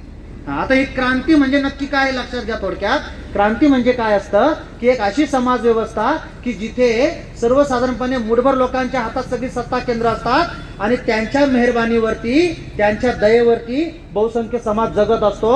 आणि मग होतं असं की बहुसंख्य समाजातले काही तुमच्यासारखे जाणकार उभे राहतात आणि या व्यवस्थेला उलथवून टाकतात आणि बहुसंख्य समाजाच्या हिताचे जे निर्णय आहे किंवा सगळेच निर्णय ज्या मूठभर लोकांच्या हातात आहेत त्यांच्याकडनं ते घेतात आणि सगळ्यांमध्ये समसमान त्याची वाटणी करतात. म्हणजे याचा अर्थ यांना शक्तिहीन करतात असं नाही बरं का, सगळ्यांना समसमान होतात. म्हणजे आता जेवढी पॉवर यांची तेवढीच यांची, अशा पद्धतीची जी व्यवस्था निर्माण होते तिला क्रांती असं म्हटलं जातं. मग आता या संविधानाच्या माध्यमातून अशी क्रांती आपल्या भारतामध्ये घडली का नाही घडली आहे ते तुम्ही ठरवायचं आहे. मी फक्त तुम्हाला काही मुद्दे सांगणार आहे. पहिल्यांदा असं म्हटलं त्याच्यामध्ये की सामाजिक, आर्थिक आणि राजकीय न्याय दिला जातो. मग आता सामाजिक हा शब्द खूप महत्वाचा आहे. सामाजिक लढा म्हटला की सर आपल्याला नेहमी असं वाटतं की ते फक्त बौद्धांच्या, दलितांच्या, अस्पृश्यांच्या यांच्याच बाबतीतला संबंध आहे की काय. असं नाहीये. हे सगळ्यात महत्वाचं आहे समजून घेणं. आणि म्हणूनच इतर समाजाच्या लोकांनी ही कन्सेप्ट न समजून घेतल्याने आतापर्यंत ते संविधानापासून बऱ्याच अंतरावरती आहे. खूप महत्वाचा. भारतीय समाज हा मी तुम्हाला पहिल्यांदाच बोललो की केवळ वर्ण व्यवस्था नव्हे तर उतरंडीच्या आधारावर असलेल्या जात व्यवस्थेमध्ये सुद्धा विभागलेली आहे. आणि ही उतरंड आहे लक्षात घ्या. जशी पाया असतात तशी उतरंड आहे. कोणता तरी समाज कोणत्या तरी समाजाच्या वरती आहे, कोणता तरी समाज कोणत्या तरी समाजाच्या खाली आहे. आणि मग अशा वेळेला प्रत्येक वरती असलेला समाज हा त्याच्या खाली असलेल्या समाजाशी कधीही त्या नजरेतून बघत नाही ज्या नजरेतून त्याने समतेच्या असेल, बंधुत्वाच्या असेल त्या नजरेतून बघायला हवं. म्हणजे ही जी उतरंड आहे ना, ही उतरंड ही त्याला हीनतेचा दर्जा देते. समोरचा माणूस अच्छा या समाजाचा आहे का, ठीक आहे चल. म्हणजे ह्या पद्धतीची जी भूमिका असते ना ती भूमिका प्रत्येकाच्या मनामध्ये निर्माण करते. आणि हे कोणत्या एका विशिष्ट जातीसाठी नाही बरं, एका विशिष्ट धर्मासाठी बोलत नाही मी, लक्षात ठेवा. जेव्हा कुठं तुम्हाला तुमच्यापेक्षा कनिष्ठ माणूस जर दिसला की तुमच्यातला प्रतिष्ठित जो भाव आहे ना तो भाव तुम्हाला लगेच जागृत होतो आणि तुम्ही त्याला कमी लेखायला सुरुवात करता. म्हणजे जी काही प्रस्थापित हा जो शब्द आहे ना तो कोणत्या एका जातीसाठी किंवा धर्मासाठी नाहीये, तर तो प्रत्येकासाठी लागू होतोय. प्रत्येकासाठी. लक्षात घ्या, प्रस्थापित प्रत्येक ठिकाणी असतात, आमच्यात पण आहेत, सगळ्यांमध्ये आहेत. आणि मग ही जी भावना आहे ना ही भावना त्यांच्या समानतेची पातळी आणू देत नाही. आणि हीच व्यवस्था कुठेतरी आपल्या भारतीय समाजामध्ये एवढी प्रचंड रुजलेली होती की या व्यवस्थेतून प्रत्येक जात दुसऱ्या जातीला वेगळ्या पद्धतीने बघत होतं. त्यातल्या त्यात निम्न स्तरावर असलेल्या ज्या जाती होत्या त्यांच्याशी कसा व्यवहार होता हे मला तुम्हाला वेगळं सांगायची गरज नाहीये. अगदी बाबासाहेबांना गाडीवानाने गाडीतून उतरून देण्याचा जो आधार होता ना तो आधार सुद्धा हीच जात होती. लक्षात घ्या. हीच नव्हे तर असंख्य अशी उदाहरणं आहेत त्यांच्या आयुष्यातली का ज्याचा बेस त्यांच्याकडे एवढं ज्ञान असून सुद्धा केवळ आणि केवळ जात हाच होता. म्हणजे बडोद्याला शिपाई जर का त्यांच्याकडे फाईल फेकून देत होता, शिपाई IAS अधिकारी लेवलचे ते अधिकारी होते तिथं, त्यांना जर का एक शिपाई फाईल फेकून देत होता तर त्याचा आधार त्यांचं ज्ञान नव्हतं, त्याचा आधार त्यांची जात होती. लक्षात घ्या. म्हणजे ही जी उतरंड होती या उतरंडीच्या आधारावरती अनेक गुणवंत असतील, अनेक नामवंत असतील, या सगळ्या गोष्टींना केवळ आणि केवळ जातीच्या चौकटीत बघितलं गेलं. गुणवंतांना पण आणि नामवंतांना पण. पण त्या गुणवंतांना संधी द्यायची की नाही द्यायची हे कशावर ठरवलं गेलं, त्याच्या जातीवर. म्हणजे गुणवत्ता काही एका विशिष्ट जातीची धर्माची मक्तेदारी नसते. अरे आमच्या एका गावकुसाबाहेर राहणाऱ्या गुणवंताला संधी भेटली, त्या संधीचं सोनं करत तो गुणवंत या देशाचा भारत भाग्य विधाता ठरला. त्यांनी या देशाचं संविधान लिहून टाकलं. म्हणजे गुणवत्ता ही काय झोपडीची, गावातली, बंगल्याची, गावकुसाबाहेरची अशी काय मक्तेदारी होती, पण केवळ आणि केवळ जातीची मक्तेदारी असल्या कारणाने या सगळ्या गोष्टी जातीच्या आधारावर बघितल्या गेल्या. आणि म्हणूनच त्या संविधान लागू होण्या अगोदर जी काही व्यवस्था होती त्या व्यवस्थेमध्ये एखाद्या कायद्याचा लाभ देणं असो किंवा एखाद्या शिक्षेबाबतीमध्ये निर्णय घेणे असो, हे सुद्धा ती व्यक्ती कोणत्या जातीची आहे, कोणत्या वर्णातल्या आहे, कोणत्या वर्गातल्या आहे हे बघून ठरवलं जात होतं. म्हणजे ती व्यवस्था सुद्धा कशी होती, उतरंडीच्या आधारावर होती. परंतु जसंही संविधान लागू झालं, संविधान लागू झाल्याबरोबर अनुच्छेद 14 कायद्यासमोर सगळे समान कायद्याचं सगळ्यांना समान संरक्षण असं म्हटल्याबरोबर ही सगळी जी व्यवस्था होती ती एका झटक्यात बदलली आणि सगळे आता कायद्याच्या समोर सगळे समान झाले. कायद्याचं सगळ्यांना समान संरक्षण मिळालं. आता राजा की रंग हा काही संबंध नाही, प्रत्येक जण एकाच नजरेत आलं. म्हणजे आता जर का लाडकी बहीण योजना असेल तर तिचा लाभ घेताना कुणाची जात नाही विचारली जाते का? नाही. तुम्ही जर का बौद्ध भगिनी असाल तर तुम्ही लाभार्थी का? तर बाबासाहेबांनी लिहिलंय. मुस्लिम असाल तर तुमचा काही संबंध नाही, तुम्ही बाजूला व्हा. किंवा तुम्ही जर ख्रिश्चन असाल तर बाजूला व्हा, तुमचा काही संबंध नाही. असं होतं का? असं होत नाही. किंवा शिक्षा सुद्धा देताना समान गुन्ह्यासाठी आता त्या समोरच्यांची जात बघितली जात नाही, तर गुन्ह्याचं स्वरूप बघून त्या पद्धतीने ती काय शिक्षा आहे ती दिली जाते. मग हे सामाजिक क्रांती होती का नव्हती ते तुम्ही ठरवायचं.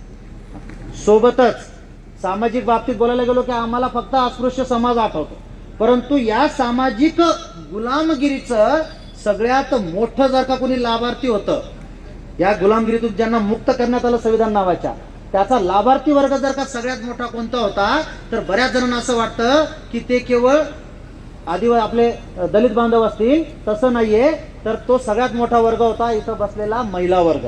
मग ही महिला कोणत्याही समाजाची असू दे, कोणत्याही धर्माची असू दे, आजही तुम्ही बघा प्रत्येक ठिकाणी महिलांचं स्थान हे नेहमी 2 नंबरला ठेवलं जातं, दुय्यमत्व असतं. मग अशा वेळेला या महिलांना केवळ बराबरीच नव्हे तर वरचं स्थान देण्याचं काम जर कोणी केलं असेल तर ते काम या संविधानाच्या माध्यमातून झालेलं आहे. कसं? अनुच्छेद 14 पहिले सांगताय म्हणजे कायद्यासमोर सगळे समान, कायद्याचं सगळ्यांना समान संरक्षण झाले. इथे बरोबरीला आले सगळे. पुढचं लगेच अनुच्छेद 15 काय सांगताय? धर्म, वंश, जात, लिंग, जन्मस्थान या कुठल्याही आधारावरती कोणत्याही व्यक्तीसोबत कुठल्याही आधारावरती भेदभाव केला जाणार नाही. म्हणजे लक्षात घ्या, आता इथं सगळे धर्म, जात, वंश, लिंग आले. लिंग हा शब्द खूप महत्वाचा आहे. म्हणजे आता महिलांसंदर्भामध्ये केवळ ती एक महिला आहे म्हणून कुठल्याही प्रकारचा भेदभाव केला जाणार नाही. सोबतच विश्वरत्न डॉक्टर बाबासाहेब आंबेडकर किती पुढचा विचार करणारे होते लक्षात घ्या. त्यांना माहिती होतं की केवळ असं बोलून चालणार नाही, केवळ पुरुषी मानसिकता एवढं सांगून महिलांना पुढचं स्थान देणार नाही, तर त्यासाठी विशेष तरतूद करावी लागेल. आणि ती विशेष तरतूद करण्याच्या दृष्टिकोनातून महिलांसाठी त्याच अनुच्छेद 15 मध्ये एक खंड 3 जोडला. आणि त्या खंड 3 मध्ये काय लिहिलं? खंड 3 मध्ये स्पष्टपणे असं म्हटलं की महिलांसाठी आणि बालकांसाठी विशेष उपाययोजना करण्यास शासनास प्रतिबंध होणार नाही. म्हणजे काय झालं? आता महिलांसाठी वेगळ्या उपाययोजना, जशा की लाडकी बहीण, लाडका भाऊ तुम्ही ऐकला नसेल, लाडकी बहीण, किंवा बसचं भाडं 50%, महिला आयोग, घरगुती हिंसाचारापासून बचाव कायदा, 33% आरक्षण, या सगळ्या गोष्टी कुठून आल्या? तर महिलांना वरचं स्थान देण्याचं काम या संविधानाच्या माध्यमातून झालं. आणि म्हणूनच जी स्त्री हे संविधान लागू होण्या अगोदर स्वतःच्या कुटुंबाची सुद्धा प्रमुख होऊ शकत नव्हती, ती आज स्वतःच्या कुटुंबासोबत या देशाची सुद्धा प्रमुख आहे, या देशाची सुद्धा. आणि ती माझी एक आदिवासी भगिनी आहे, हे लक्षात घ्या. संविधानिक व्यवस्था नसती तर काय माझी एक बहीण त्या पदावर जाऊ शकली असती का? काय वाटतं तुम्हाला? हे संविधानाने केलेलं. मग ही सामाजिक क्रांती होती का नव्हती ते तुम्ही ठरवायचं. अनेक उदाहरणं आहेत, पण ते 2 पुरेसे आहेत कारण वेळेचं पण भान ठेवायला हवं. मी असं म्हटलं पुढे की राजकीय क्रांतीच्या बाबतीमध्ये अगोदर हा जो राजा होता, माझ्या बोटाकडे सगळ्यांनी लक्ष द्या, जे काही बोलेल तो कायदा असायचा. म्हणजे राजाच्या राज्यात राजाचं ते राज्य असायचं, राजा त्या राज्याचा मालक असायचा, तो जे काही बोलेल तो कायदा असायचा. आणि तिथल्या तत्कालीन परिस्थितीला दर्शवणाऱ्या अनेक म्हणी आपण ऐकलेल्या पण होत्या, जशा की राजा बोले दल हाले, राजाने मारला आणि पावसाने जोडपलं दाद ना फिर्याद, किंवा जथा राजा तथा प्रजा, म्हणजे जसा राजा ठेवेल तशी प्रजा राहत होती. या सगळ्या म्हणींमधून त्यावेळच्या सामाजिक व्यवस्थेचं चित्र डोळ्यासमोर उभं राहतं की नाही राहतं? राजा बोले दल हालेचा अर्थ काय असेल? राजाने मारलं पावसाने जोडपलं दाद ना फिर्यादचा अर्थ काय असेल? किंवा जथा राजा तथा प्रजा. परंतु जसंही संविधान लागू झालं, राजा बोले तो कायदा असायचा, ही सगळी व्यवस्था एका झटक्यात अशी उलटी झाली. आणि आता हा राजा कायद्याच्या चौकटीमध्ये आला. कोणता कायदा? हा कायदा. मी तुम्हाला पहिले सांगितलं की संविधान काय करतं? कायदे मंडळाची स्थापना करतं, त्यांच्या कार्याची स्थापना म्हणजे निश्चिती करतं, अधिकारांची निश्चिती करतं, मर्यादांची निश्चिती करतं. म्हणजे याचा अर्थ काय? तर संविधान त्या राजाने आता त्या कायदेमंडळात जाऊन कसं वागायचं आहे, काय निर्णय घ्यायचे आहेत, या सगळ्या गोष्टींची कोण कल्पना देत आहे त्याला? आता हे संविधान करतंय. म्हणजे आता राजा बोलेल तसा कायदा नाही, तर आता कायद्यात जसं असेल तसं आता राजाने वागणं कंपल्सरी झालं. मग आता ही राजकीय क्रांती होती का नव्हती ते तुम्ही ठरवायचं. सोबतच तुम्हाला मी पहिलेच सांगितलं की संविधानाच्या माध्यमातून आम्हाला जो मताचा अधिकार मिळाला त्यातून आम्ही या देशाचे मालक झालो. कारण काय, तर देशाच्या 7 बाऱ्यावर आमचं नाव लिहिलं गेलं. परंतु मला ही खूप मोठी खंत तुमच्या समोर व्यक्त करायची आहे कांबळे साहेब. 2500 वर्षांच्या संघर्षातून या संविधानाची जर निर्मिती झाली असेल आणि या सगळ्या महापुरुषांनी जर का आपल्या सगळ्या हयातीला आमच्यासाठी जर का त्यांनी वापरलं असेल किंवा आपल्यासाठी जर झिजवलं असेल, तर काय ते एवढ्यासाठीच की तुम्हाला मतदानाच्या दिवशी मतदानाचा अधिकार वापरताना एक पॉकेट मिळावं. माझा मुद्दा येतोय का लक्षात? एवढ्यासाठीच त्यांनी हा सगळा खटाटोप केलाय का? जर का आम्हाला संविधानिक व्यवस्था निर्माण करायची असेल तर या संविधानिक व्यवस्थेसाठी बाबासाहेबांनी काय सांगितलेलं आहे ते इशारे आपण शेवटी बघणार आहोत. तुम्ही फक्त आता एवढाच मुद्दा लक्षात घ्या की ही काही प्रक्रिया जी आहे ती 2500 वर्षांची आहे. ती केवळ एवढ्यासाठीच नव्हती की आम्हाला 1000 आणि 500चं पॉकेट मिळावं. म्हणजे मला तर खूप खंत वाटते. मागच्या वेळेला मी जेव्हा इथं आलो होतो ना पिंपरी चिंचवडमध्ये, तेव्हा एकाने आमच्या समोर असा अनुभव सांगितला की बाबा एक पॉश कारमधून उतरली जोडी, त्या जोडीने त्या उमेदवाराला सांगितलं म्हणे की ठीक आहे, त्या एरियामध्ये स्लम एरियामध्ये तुम्ही 1000 रुपये रेट केलाय, बरोबर आहे, त्या बिल्डिंगमध्ये 2-2 हजार रुपये रेट केलाय, बरोबर आहे, पण आम्ही तर यांच्यापेक्षा आणखीन जरा वेगळ्या पद्धतीचे आहोत, वरचे आहोत. आमचं काय, आमचं काय, आमचा रेट काय? येतोय का मुद्दा लक्षात? ही अभिमानाची गोष्टी का शोकांतिका आहे? म्हणजे कार मधून उतरणारी व्यक्ती त्यांना असं म्हणते की आमचा रेट काय. ही लोकशाही आम्हाला जर अपेक्षित असेल आणि अशा पद्धतीने जर का चालत असेल तर हा सगळा खटाटोप कुठे जातोय, काय चाललंय नाही, हा सगळा खटाटोप कुठे जातोय? याच्यात जी काय अपेक्षा व्यक्त केलेली आहे, काय खरंच ती अपेक्षा पूर्ण होणार आहे? मग अजिबात होऊ शकणार नाही. भावांनो आणि बहिणींनो, एक गोष्ट लक्षात घ्या की या संविधानाच्या माध्यमातून विश्वरत्न डॉक्टर बाबासाहेब आंबेडकरांनी केवळ राजकीय क्रांती केलेली नाहीये, तर सामाजिक आणि आर्थिक सुद्धा केलेली आहे. याचं भान आम्हाला ठेवावं लागेल. आता आपण शेवटच्या टप्प्यामध्ये येत असताना विश्वरत्न डॉक्टर बाबासाहेब आंबेडकरांनी या संविधानाला, तुम्हाला, मला आणि या देशाच्या एकंदरीत लोकशाही व्यवस्थेला डोळ्यासमोर ठेवून जे काही इशारे दिलेले आहेत, ते इशारे आणि त्यांचा गांभीर्य जे आहे ना, ते आम्हाला समजून घ्यावं लागेल. काय आहे ते गांभीर्य ते लक्षात घ्या. पहिल्या 25 नोव्हेंबर 1949 संविधान सभेतील बाबासाहेबांचं शेवटचं भाषण. या भाषणामध्ये तुम्ही निश्चित हे सगळ्यांनी भाषण ऐकलं असेल. या भाषणामध्ये अनेक गंभीर इशारे बाबासाहेबांनी देऊन ठेवलेले आहेत. पण काय खरंच आम्ही ते तेवढे गांभीर्याने घेतलेले आहेत? सर, काय खरंच आम्ही त्याच्यावरती चिंतन मनन केलेलं आहे? काय खरंच त्यानुसार आम्ही म्हणजे अलर्ट होऊन पुढे जे काही त्यांनी धोके दिले होते ते उद्भवू नये म्हणून प्रयत्न केलेले आहेत? मुद्दे लक्षात घ्या. धोका नंबर 1 काय बोलले होते ते? पहिल्यांदा त्यांनी असं म्हटलं होतं की 26 जानेवारी 1950 ला आता आम्ही संपूर्ण स्वतंत्र होत आहोत, पण काय हे स्वातंत्र्य आम्ही टिकवू शकू? काय आम्ही खरंच या स्वातंत्र्याचा उपभोग चिरकाळापर्यंत घेऊ शकू? कारण काय, फितुरी ही आमच्या रक्तात आहे. अगोदरपासून त्यांनी अनेक दाखले दिलेले आहेत आणि त्या दाखल्यातून त्यांनी सांगितलं की परकीय जेव्हा आमच्यावर आक्रमण करतो तेव्हा त्याला कुणीतरी आमचाच फितूर झालेला असतो. म्हणजे गद्दार कुठं आहेत? आमच्यात आहेत. आम्हाला असे गद्दार ओळखावे लागतात. हा त्यांचा पहिला इशारा. दुसरं ते काय बोलले होते लक्षात घ्या की जरी आम्ही स्वातंत्र्य होऊन आता एक व्यक्ती, एक मत, एक मूल्य या आधारावर राजकीय व्यवस्था निर्माण केलेली आहे, परंतु ती व्यवस्था फक्त त्याच्यापुरती जर मर्यादित ठेवली तर आम्ही 2 तोंडाने वागत आहोत असा त्याचा अर्थ होणार नाही. म्हणजे या संविधानाच्या माध्यमातून केवळ राजकीय क्रांती झालेली नाहीये, तर सामाजिक आणि आर्थिक सुद्धा क्रांती घडलेली आहे. मग अशा वेळेला एका बाजूला आम्ही राजकीय क्षेत्रामध्ये एक व्यक्ती, एक मूल्य या तत्वावरती त्यांच्यात समानता आणली, पण काय तीच समानता या व्यवस्थेमध्ये, ही व्यवस्था आठवते ना सगळ्यांना, आता बऱ्याच वेळेला सांगून झालेली आहे, या व्यवस्थेमध्ये या घटकातील व्यक्तीला जे मूल्य आहे तेच मूल्य ह्या घटकातील व्यक्तींना मिळेल का? आणि जोपर्यंत हे असं होत नाही, इथे सुद्धा एक व्यक्ती एक मूल्य येत नाही, तोपर्यंत ही लोकशाही असेल का? हेच सेम आर्थिक क्षेत्रात सुद्धा झालं पाहिजे. मुठभर लोकांच्या हातात देशाची सत्ता आणि बाकीचे त्याच्या मेहरबानीवर, असं जर असेल तर काय खरंच त्या मुठभर लोकांच्या मेहरबानीवर जगणाऱ्यांना स्वातंत्र्याचा खरा लाभ घेता येणार आहे का? मग आम्हाला काय करावं लागेल? तर आम्हाला या राजकीय लोकशाहीच्या माध्यमातून सगळ्यात अगोदर एक व्यक्ती एक मूल्य ह्या आधारावरती सामाजिक आणि आर्थिक लोकशाहीची सुद्धा स्थापना करावी लागेल. म्हणजे प्रत्येक व्यक्तीला सामाजिक स्तरावर सुद्धा आणि आर्थिक स्तरावर सुद्धा एक व्यक्ती एक मूल्य मिळाला पाहिजे.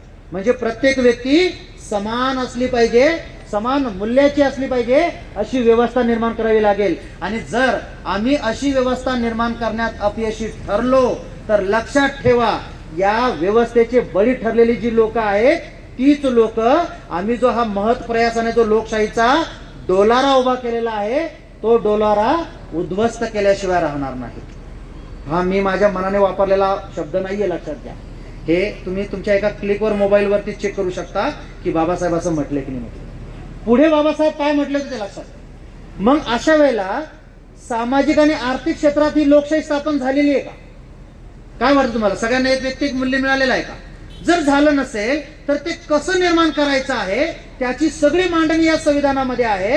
आणि त्या मांडणीनुसार आम्हाला ही व्यवस्था तयार करायची आहे. पण त्याच्यासाठी सगळ्यात महत्वाचं, पुन्हा बाबासाहेब आठवतात, ते असं म्हटले होते की संविधान कितीही चांगलं असू दे, राबवणारे हात. माहिती ना सगळ्यांना? आणि आता हेच राबवणारे हात कोण निर्माण करतं? कोण ठरवतं? कोण ठरवतं?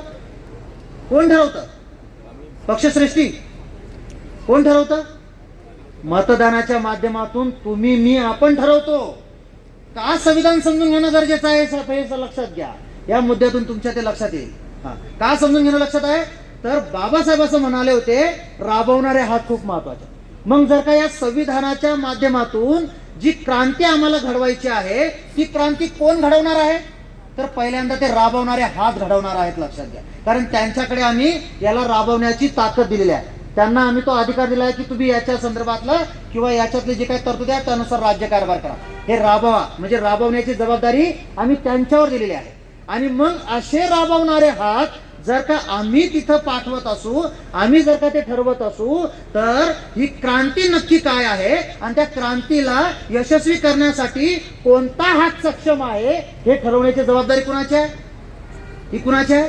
आमची आहे. पण ते समजून घेण्यासाठी पहिल्यांदा आम्हाला ही क्रांती नक्की काय आहे ती क्रांती पहिल्यांदा समजून घेणार. आणि मग त्या क्रांतीला यशस्वी करण्यासाठी सक्षम हात कोणते आहेत, कोणते हात ती राबवू शकते हे ठरवण्याची नजर आमच्यामध्ये निर्माण होईल. आणि त्यातूनच आम्ही हे राबवणारे हात ठरवू. आणि हे राबवणारे हात जेव्हा आम्ही या संविधानाच्या नजरेतून जेव्हा ठरवू, त्याच वेळेला खऱ्या अर्थाने या क्रांतीला प्रत्यक्षात उतरवण्यात कुठेतरी आमचा रोल आम्ही खऱ्या अर्थाने निभवू, असा त्याचा अर्थ होईल. परंतु केवळ आणि केवळ आम्हाला ही संविधानिक नजर किंवा त्याच्यात ज्या पद्धतीचा लोकप्रतिनिधी अपेक्षित आहे ती दृष्टी आम्ही जाणून न घेतल्याने, संविधान केवळ वरवर बोलल्याने आणि अंतर्गत त्याला समजून न घेतल्याने ती दृष्टी अद्यापही आपली तयार झालेली नाही. आणि म्हणून मग जेव्हा हे राबवणारे हात जेव्हा ठरवण्याची वेळ येते, ते ठरवताना आमच्या डोळ्यासमोर काय क्रायटेरिया असतात? आपल्यापैकी किती जण, माझा तुमच्यावर आरोप नाही बरं, लक्षात घ्या, मी माझी खंत तुमच्या समोर फक्त व्यक्त करतो. मतदानाच्या दिवशी किती जण संविधानामध्ये जो DPSP भाग आहे, ज्याच्यात नागरिक म्हणून, एक जबाबदार नागरिक म्हणून माझी जी काही कर्तव्य आहेत त्या संदर्भाचं भान ठेवून मी मतदानाला जातो? काय क्रायटेरिया माझ्या डोळ्यासमोर असतो? संविधान क्रायटेरिया असतो की बार्गेनिंग क्रायटेरिया असतो? काय क्रायटेरिया असतो? आजकालच्या निवडणुका ज्या पद्धतीने घडतायत त्या बघितल्यानंतर हे क्रायटेरिया जर का बदलत चालले असतील तर ही संविधानिक व्यवस्था राबवणारे हात खरंच निर्माण होतील का, हा प्रश्न एक मतदार म्हणून तुम्ही स्वतःच्या मनाला विचारा. खरंच सर तयार होती का? राबवणारे हात त्या पद्धतीने निर्माण होऊ शकतील का? नाही होऊ शकत. आणि मग ते राबवणारे हात जर का निर्माण करण्याची जबाबदारी जर माझी असेल तर देशाची जी काही अवस्था असेल तर त्या अवस्थेची सुद्धा जबाबदारी कोणाची आहे? राज्यकर्त्यांची का? अजिबात नाही. माझं असं स्पष्ट मत आहे, तुमचं कदाचित दुमत असेल. माझं स्पष्ट मत आहे, एकही राज्यकर्ता वाईट नाही, एकही राज्यकर्ता बदमाश नाही, एकही राज्यकर्ता वाईट नाही, सगळे चांगलेच आहेत. पण आमचे क्रायटेरिया बदललेले आहेत, आमच्या अपेक्षा आम्ही त्यांच्या समोर वेगळ्या मांडलेल्या आहेत आणि त्याच अपेक्षांना पूर्ण करण्याच्या हिशोबाने ते प्रयत्न करतात आणि तसे ते बनतात. हे माझं ठाम म्हणणं आहे. कोणाला ऑब्जेक्शन असेल तर सांगा. हा, आणि मग जर का आमचं जर क्रायटेरिया मतदानाचं जर का पॉकेट असेल तर ते बिचारे काय करणार आहेत, मग ते तर इन्व्हेस्टमेंट करतात. आणि मग इन्व्हेस्टमेंट केल्यानंतर तुम्ही ही गोष्ट लक्षात घ्या की मतदानाच्या माध्यमातून केवळ तुम्ही तुमचंच नव्हे तर तुमच्या देशाचं सुद्धा पुढच्या 5 वर्षाचं भवितव्य त्या राबवणाऱ्या हातात तुम्ही सोपवत असतात. अशा वेळेला तुमचा जो क्रायटेरिया असतो त्या क्रायटेरियाला जर का त्यांनी फुलफिल करून तुमच्यात जर इन्व्हेस्टमेंट केली असेल तर तो तरी बिचारा काय करणार आहे, त्याने आता इन्व्हेस्टमेंट केलेली आहे. जर का त्यांनी जर का 5-50 कोटी जर का तुमच्यात इन्व्हेस्ट केले असतील, वसूल तर करावे लागतील ना. आणि मग जर का तो वसूल करताना वेगळे मार्ग अवलंबत असेल तर जबाबदार तो नाहीये. जबाबदार कोण आहे? जबाबदार मी आहे, तुम्ही आहात. त्यामुळे आम्हाला हे संविधान आणि याच्यातली ती जी काही जबाबदारी आहे ती समजून घेतल्यानंतर मगच जर का आम्ही तिथं राबवणारे हात ठरवत असू तर निश्चितच या संविधानाच्या माध्यमातून असलेल्या अपेक्षा या पूर्ण होणार आहेत. भावांनो आणि बहिणींनो, या अपेक्षा काय आहेत आणि हे संविधान काय आहेत हे आता शेवटचे माझ्याकडे फक्त 10 मिनिटं शिल्लक आहेत. या 10 मिनिटांमध्ये मी तुमच्या समोर ते मांडेल, कारण वेळेचं भान ठेवणं गरजेचं आहे. आपल्याला 10 पर्यंतच परवानगी आहे. नाहीतर मी जर तुम्हाला असं सांगत असेल की या संविधानाची निर्मिती मुळात 2500 वर्षांची आहे, त्याला स्ट्रक्चरल रूप देण्यासाठी जर का बाबासाहेबांसारख्या म्हणजे ज्ञानी महापुरुषाला जवळपास 3 वर्ष लागत असतील तर कोण असा तुरंखा येऊन लागलेला आहे का जो तुम्हाला 1-1.5 तासामध्ये ते संविधान समजून सांगेल? असं होऊ शकतं का? असं कधी होऊ शकत नाही. आणि मग संविधान कसा विषय आहे लक्षात ठेवा. संविधान हा भाषणातून समजून घेण्याचा नाही तर वाचनातून समजून घेण्याचा विषय आहे, हे पहिल्यांदा ठामपणे लक्षात घ्या. हा, आणि मग आता हे संविधान कसं समजून घ्यायचं आहे हे समजून घेणं सुद्धा खूप गरजेचं आहे. केवळ संविधानाचं पाठांतरण करणं किंवा त्याचं परायण करणं एवढ्याने संविधान समजून जात नाही, हा त्यामागचा हेतू नाही.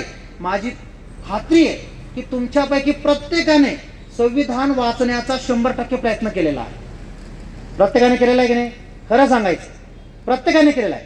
परंतु हा प्रयत्न करत असताना 20 पानानंतर एक जांभई देऊन ते संविधान ठेवून दिलेलं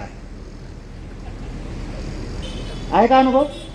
कदाचित 1-2 दुर्मिळ असे असतील की नाही आम्ही पूर्ण वाचल्याशिवाय जांभई दिली नाही, असं एखादा असेल. का असं होतं? तुमचा दोष नाही बरं का. कायद्याची जड भाषा लक्षात येत नाही, काय म्हटलंय ते समजत नाही आणि त्याच्यामुळे नक्की काय म्हणायचं होतं तेही कळत नाही. ही सगळी त्याच्यातून लक्षात येते. मग अशा वेळेला केवळ संविधानाचं पाठांतरण करणं किंवा केवळ वाचन करणं म्हणजे संविधान जाणणं नाही, संविधानाला जाणून घ्यावं लागतं. आणि ते जाणून घेण्याची एक रितसर पद्धत आहे.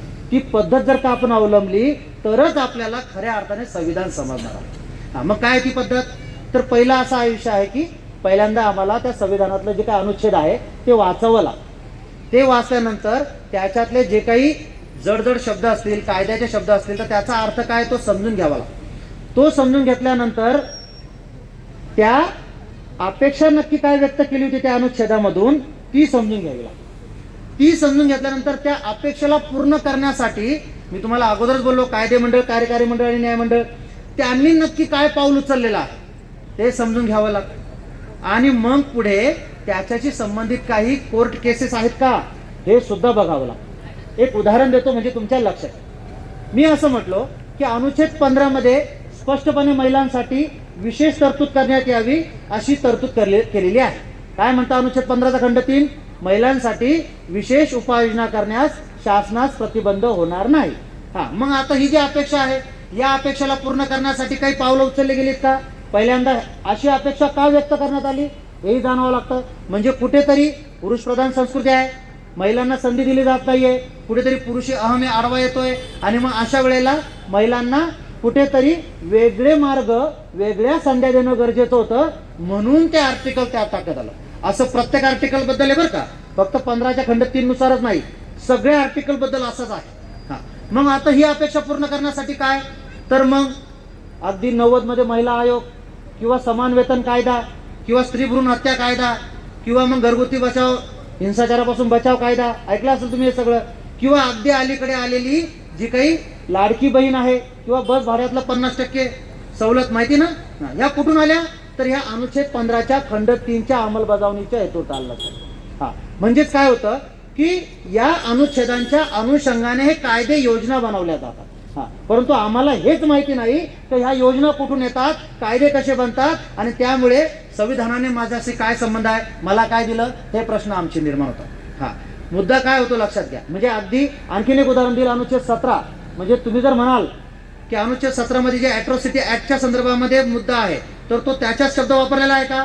अजिबात नाही. तिथं काय म्हटलेलं आहे? अस्पृश्यता समूळ नष्ट करण्यात आलेली आहे, एवढंच म्हटलंय. मग त्या अपेक्षेला पूर्ण करण्यासाठी हा अॅट्रॉसिटी ऍक्ट आहे. म्हणजे कायदे कसे तयार होतात ते लक्षात घ्या. ते या अपेक्षा ज्या व्यक्त केलेल्या आहेत संविधानातल्या त्यांच्या पूर्ततेसाठी असतात. आणि मग अशा वेळेला सर कांबळे साहेबांनी तुम्ही सगळेजण लक्षात घ्या. आता काय झालंय, मला सगळ्यांची नावं माहिती नाही म्हणून मी ते तुम्ही अपेक्षा लक्षात घ्या की मी सगळ्यांचंच नाव घेतो. अशा वेळेला प्रत्येकाला जो प्रश्न पडतो ना की संविधानाने माझ्यासाठी काय केलेलं आहे, या प्रश्नाचं जर का उत्तर द्यायचं असेल तर एक मागणी सातत्याने मी प्रत्येक ठिकाणी करतोय, जी इथेही करणार आहे. तुम्ही ती सातत्याने ऐका, जेणेकरून ती घट्ट झाली पाहिजे. आणि त्या मागणीसाठी आम्हाला सगळ्यांना एक दिवशी रस्त्यावर उतरायला हवं. ती मागणी काय आहे सर लक्षात घ्या. तुम्हाला सगळ्यांना कल्पना आहे की संविधानाच्या चौकटीतच सगळे कायदे बनतात, सगळ्या योजना आणल्या जातात, त्याच्या पलीकडे काही होऊ शकत नाही. त्याच्यात जर का ती अपेक्षा जर नसेल तर तसा कोणताही कायदा येऊ शकत नाही, कोणतीही योजना लागू होऊ शकत नाही.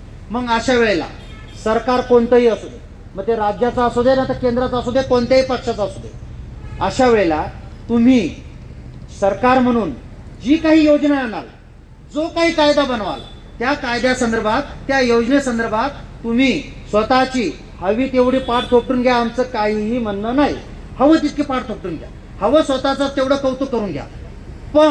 पण फक्त आमची एकच मागणी आहे का त्या योजनेच्या, त्या कायद्याच्या खाली केवळ एक तळटीप टाका की सदर योजना, सदर कायदा हा संविधानाच्या या अनुच्छेदानुसार लागू करण्यात आलेला आहे. मुद्दा आला का लक्षात? म्हणजे ज्या वेळेला माझी लाडकी बहीण लाडक्या बहिणीचा फॉर्म भरेल ना, तेव्हा त्या फॉर्मवर चौकटीत लिहिलेलं असेल संविधानाच्या अनुच्छेद 15च्या खंड 3 नुसार. जेव्हा ती तिकीट घेईल ना, अर्ध तिकीट बसचं, त्यावेळेला त्याच्यावर लिहिलेलं असेल संविधानाच्या अनुच्छेद 15च्या खंड 3 नुसार. जेव्हा रेशनिंगच्या दुकानामध्ये जेव्हा मोफत धान्य घेऊ ना, त्यावेळेला तिथं लिहिलेलं असेल संविधानाच्या अनुच्छेद 47 नुसार. जेव्हा मोफत शिक्षणाचा अधिकार घ्याल ना, तेव्हा तिथं लिहिलेलं असेल संविधानाच्या अनुच्छेद 21च्या खंड क नुसार. किंवा जेव्हा तुम्ही सरकारी दवाखान्यामध्ये आरोग्याचा सेवांचा लाभ घ्याल किंवा जे काही महात्मा फुले आरोग्य जी काही योजनेचा लाभ घ्याल 2.5 लाख 3 लाखाचा, त्या फॉर्मवर सुद्धा लिहिलेलं असेल संविधानाच्या अनुच्छेद 47 नुसार. हा मग मला सांगा, असं जर का प्रत्येक कायद्याच्या आणि योजनेच्या माध्यमातून जर का संविधानाच्या अनुच्छेदांचा उल्लेख झाला तर माझ्या इतर सर्वसामान्य बांधवांना आणि इतर धर्मीय बांधवांना हा प्रश्न पडेल का? संविधानाचा माझा काय संबंध आहे, संविधानाने माझ्यासाठी काय केलंय, हा प्रश्न पडेल का? उलट सर ते तुमच्याकडे येतील आणि सांगतील की अरे ह्या जर योजना संविधानाच्या माध्यमातून आल्या, मग संविधानामध्ये आणखीन काय आहे की ज्यामुळे अजून मला ते मिळालेलं नाहीये, कारण टप्प्याटप्प्याने मिळत चाललेलं आहे. म्हणजेच काय तर विश्वरत्न डॉक्टर बाबासाहेब आंबेडकरांनी जे संविधानाच्या माध्यमातून तुम्हाला मला आपल्या सगळ्यांना जे असंख्य हक्काने अधिकार दिलेले आहेत, परंतु ते सगळेच्या सगळे निराकार स्वरूपात आहेत. त्या निराकार स्वरूपात पडून असलेल्या हक्क आणि अधिकारांना जर का आपल्याला आकार द्यायचा असेल तर भावांनो आणि बहिणींनो, आपल्याला हे संविधान समजून घ्यावं लागेल. ते प्रत्येक भारतीयासाठी आहे, हे त्याच्यापर्यंत पोहोचवावं लागेल, तरच हे शक्य होणार आहे. आता तुम्ही म्हणाल की तुम्ही जी शास्त्रीय पद्धत सांगितली त्या पद्धतीने संविधानाच्या पुस्तकात तरी कुठं आहे? संविधानामध्ये तर सगळे आर्टिकल टू आर्टिकल लिहिलेले आहेत, ते कसं काय समजून घ्यायचं? तर हीच अडचण लक्षात घेता कांबळे साहेब आम्ही काय केलं माहिती का तुम्हाला? हीच अडचण लक्षात घेता व्हॉट्सअपच्या पोस्टचा आधार घेतला. सोशल मीडिया, प्रत्येकाच्या खिशात मोबाईल आहे, आणि मग या सोशल मीडियाच्या माध्यमातून काय केलं, संविधानाच्या प्रत्येक आर्टिकलला साध्या सोप्या भाषेत मांडलं आणि त्या पोस्ट संपूर्ण महाराष्ट्रभर व्हायरल केल्या. अगदी 2 मिनिटाची पोस्ट, आणि त्यातून संविधानाचं प्रत्येक आर्टिकल जाणून घेण्याचा प्रयत्न केला. फक्त वाचून घेण्याचा नाही, तर त्यांना जाणलं गेलं पाहिजे, त्यांना समजलं पाहिजे, यासाठी प्रयत्न केला. या पोस्टच्या माध्यमातून काय झालं तर तुमच्यासारख्या अनेक जाणकारांच्या सूचना आल्या खूप महत्त्वाची माहिती आहे, याला संकलित झाली पाहिजे. आणि म्हणून मग या सगळ्या माहितीला संकलित करून एक आपले संविधान राज्य पद्धतीच नव्हे तर जीवन पद्धती नावाचं पुस्तक तयार केलं. 14 एप्रिल 2022ला हे पुस्तक प्रकाशित झालं. या पुस्तकात संविधानातले फक्त आणि फक्त सुरुवातीचे अनुच्छेद 51 पर्यंत, म्हणजे संविधान म्हणजे काय इथून ते मूलभूत अधिकार, मूलभूत कर्तव्य, DPSP जे छत्रपती शिवाजी महाराजांचं मी जे तुम्हाला सांगितलं कल्याणकारी राज्याची संकल्पना, एवढाच फक्त मुद्दा मांडला आणि 278 पानांचं पुस्तक तयार होऊन गेलं. मला सांगताना प्रचंड आनंद आहे की कुठल्याही बुक स्टॉलवर उपलब्ध नसताना सुद्धा आज हे पुस्तक महाराष्ट्रातल्या 25,000 घरांपर्यंत पोहोचलेलं आहे. सोबतच सावित्रीबाई फुले पुणे विद्यापीठाने त्याला पॉलिटिकल सायन्सच्या प्रथम वर्षाला, म्हणजे मी एक प्राथमिक शिक्षक आहे, 8वी पर्यंतच्या विद्यार्थ्यांना शिकवतो, त्या शिक्षकाचं पुस्तक थेट डिग्रीला पहिल्या वर्षाला संदर्भ ग्रंथ म्हणून घेतलाय आणि त्यातले अनेक पाठ त्यांच्या अभ्यासक्रमात आहेत. म्हणजे ही त्याची उपयुक्तता. एवढ्यावरच हा मुद्दा थांबत नव्हता, तर इथं माझे सहकारी बंधू बसलेले आहेत. अनिल सर, अनिल सूर्यवंशी, संजय बनसोडे सर बसलेले आहेत. आमच्या सुजाताताई बनसोडे त्या इथं मला वाटतं दिसत नाहीत, परंतु या सगळ्या टीमने इथं काम असं सुरू केलं की इथे या सगळ्या गोष्टी लोकांपर्यंत जाव्यात आणि ते किती जातं हे बघायला गेलं पाहिजे, म्हणून याच्यावरती परीक्षा घ्यायला सुरुवात केली. तर जगताप सर तुम्हाला सांगतो, या माध्यमातून जवळजवळ गेल्या 4 वर्षात या माझ्या बांधवांच्या मदतीने तब्बल 45,000 लोकांपर्यंत आम्ही संविधान अशा पद्धतीने अभ्यासातून पोहोचवलं. या वर्षी तर अगदी नंदुरबार मधील माझ्या आदिवासी बांधवांपासून ते भंडारा जिल्ह्यातील जिल्हा कारागृहातील कैद्यांपर्यंत अशा 20,000 बांधवांनी, ज्यात आपल्या पिंपरी चिंचवडचा सुद्धा सहभाग आहे, अशा 20,000 बांधवांनी या संविधानाची परीक्षा दिली आणि त्यातून संविधान साक्षर होण्याचा प्रयत्न केला. तुम्ही त्या बाबतीमध्ये आपला जो काही सहभाग आहे तो नोंदवा. सोबतच जेव्हा 10 ऑक्टोबर 2024ला घर संविधान नावाचा GR आला, तो GR आला, त्याची अंमलबजावणी कुठे होताना दिसली नाही. शेवटी मी आमच्या OBC बांधव असलेल्या आमच्या भगिनी सुरेखा तांबट म्हणून त्यांना विनंती केली की आपण इथं वेगळा पॅटर्न राबवू. आणि आम्ही जो वेगळा पॅटर्न राबवला घर संविधानाचा शिक्षण विभागात, त्याची दखल अख्ख्या महाराष्ट्रात घेतली गेली. कल्याण डोंबिवली महानगरपालिकेत तब्बल 2.5 लाख विद्यार्थ्यांना 6,000 शिक्षक आणि आमच्या माणगाव आणि तळा तालुका हे तिन्ही आस्थापना मिळून जवळजवळ 3 लाख विद्यार्थी 8,000 शिक्षकांच्या माध्यमातून रोजच्या रोज मराठी, हिंदी, इंग्रजी आणि उर्दू अशा 4 भाषांमधून संविधानिक मूल्य त्यांच्या प्रत्येक अनुच्छेदानुसार तब्बल 175 दिवस जाणून घेत होती. एवढ्यावरही आमचं समाधान झालं नाही, तर एप्रिलच्या पहिल्या आठवड्यात आम्ही या सगळ्या 3 लाख लोकांची संविधान गुणगौरव परीक्षा घेतली आणि तुम्हाला संविधान किती समजलेलं आहे हे सुद्धा चेक केलं, जो की एक जागतिक विक्रम होता. हे लक्षात घ्या. हीच जी काही संकल्पना आहे ती संकल्पना आदरणीय सूर्यवंशी सर, बनसोडे सर आणि मानवदादा कांबळे यांच्या प्रयत्नातून आपल्या पिंपरी चिंचवड महानगरपालिकेत सुद्धा व्हावी म्हणून ते गेले वर्षभर प्रयत्न करत आहेत. त्यांच्या प्रयत्नातून अण्णा साहेब बनसोडे जे आहेत आपले उपायुक्त आपल्या पिंपरी चिंचवड महानगरपालिकेचे, त्यांच्या पुढाकाराने एका म्हणजे कार्यशाळेचं सुद्धा आयोजन इथं आपल्या इथं झालं होतं आणि तिथे मी आपल्या इथल्या शिक्षकांना सुद्धा तो उपक्रम कसा राबवायचा याचं मार्गदर्शन केलं. परंतु अद्याप तिथे लागू झालेली नाही. परंतु हे माझे बांधव सातत्याने प्रयत्न करत आहेत आणि यांच्या माध्यमातून या वर्षीपासून 100% हा घर संविधानाचा जो आदर्श पॅटर्न आहे तो आपल्या इथं होईल आणि तब्बल 4 लाख विद्यार्थ्यांपर्यंत, त्यांच्या असंख्य पालकांपर्यंत हे संविधानिक मूल्य संपूर्ण वर्षभर पुरवले जाईल. याच्यासाठी तुमचंही सहकार्य महत्वाचं आहे, याचंही आपण सगळ्यांनी भान ठेवा. कारण फक्त ह्या माझ्या 4 बांधवांचाच तो विषय नाही, तर तुमच्या माझ्या सगळ्यांचा विषय सगळ्यांसाठी आहे. बंधूंनो आणि भगिनींनो, सोबतच संविधानिक मूल्य सगळीकडे जावीत म्हणून संविधान बैठक सारखा सुद्धा प्रकार चाललेला आहे. माझे इथं सहकारी बांधव जे आहेत, सूर्यवंशी सर आणि सूर्यवंशी सर हे इथले मुख्य समन्वयक आहेत, संजय बनसोडे सर सहसमन्वयक आहेत, मानवदादा कांबळे आहेत, बिरवाडकर साहेब आहेत, सगळे जे काही आहेत हे सगळे या समितीमध्ये काम करत आहेत. तुम्ही सुद्धा याच्यामध्ये जोडून घ्या आणि संविधानाला सामाजिक आणि शासकीय या दोन्ही पातळ्यांवरती राबवण्याचा प्रयत्न करा. शेवटी जाता जाता बंधू आणि भगिनींनो, मी तुम्हाला एवढंच सांगेल की कोणतीही क्रांती जर का यशस्वी करायची असेल तर तिच्यासाठी विश्वरत्न डॉक्टर बाबासाहेब आंबेडकरांनी दिलेला एकच मंत्र आहे की त्या मंत्रानुसारच ती यशस्वी होऊ शकते. आणि ती क्रांती तो मंत्र म्हणजे शिका, संघटित व्हा आणि संघर्ष करा. या संविधान बैठकांच्या माध्यमातून संविधान शिकण्याची आणि संघटित होण्याची प्रक्रिया सुरू झालेली आहे आणि याच प्रक्रियेतून पुढे संघर्ष अटळ आहे.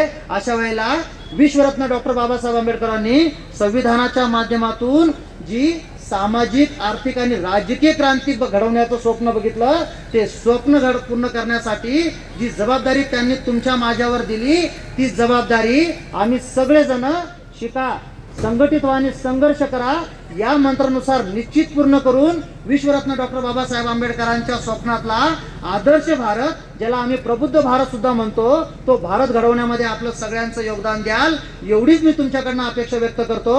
आणि मला जे इथं तुम्ही आपल्याशी संवाद साधण्यासाठी जे बोलवलं, मार्गदर्शन जवळजवळ 1.25 तास ऐकून घेतलं, त्याबद्दल मी आपल्या सगळ्यांचं आणि सगळ्या आयोजकांचे आभार मानून माझी जागा घेतो. जय भीम, जय भारत, जय संविधान.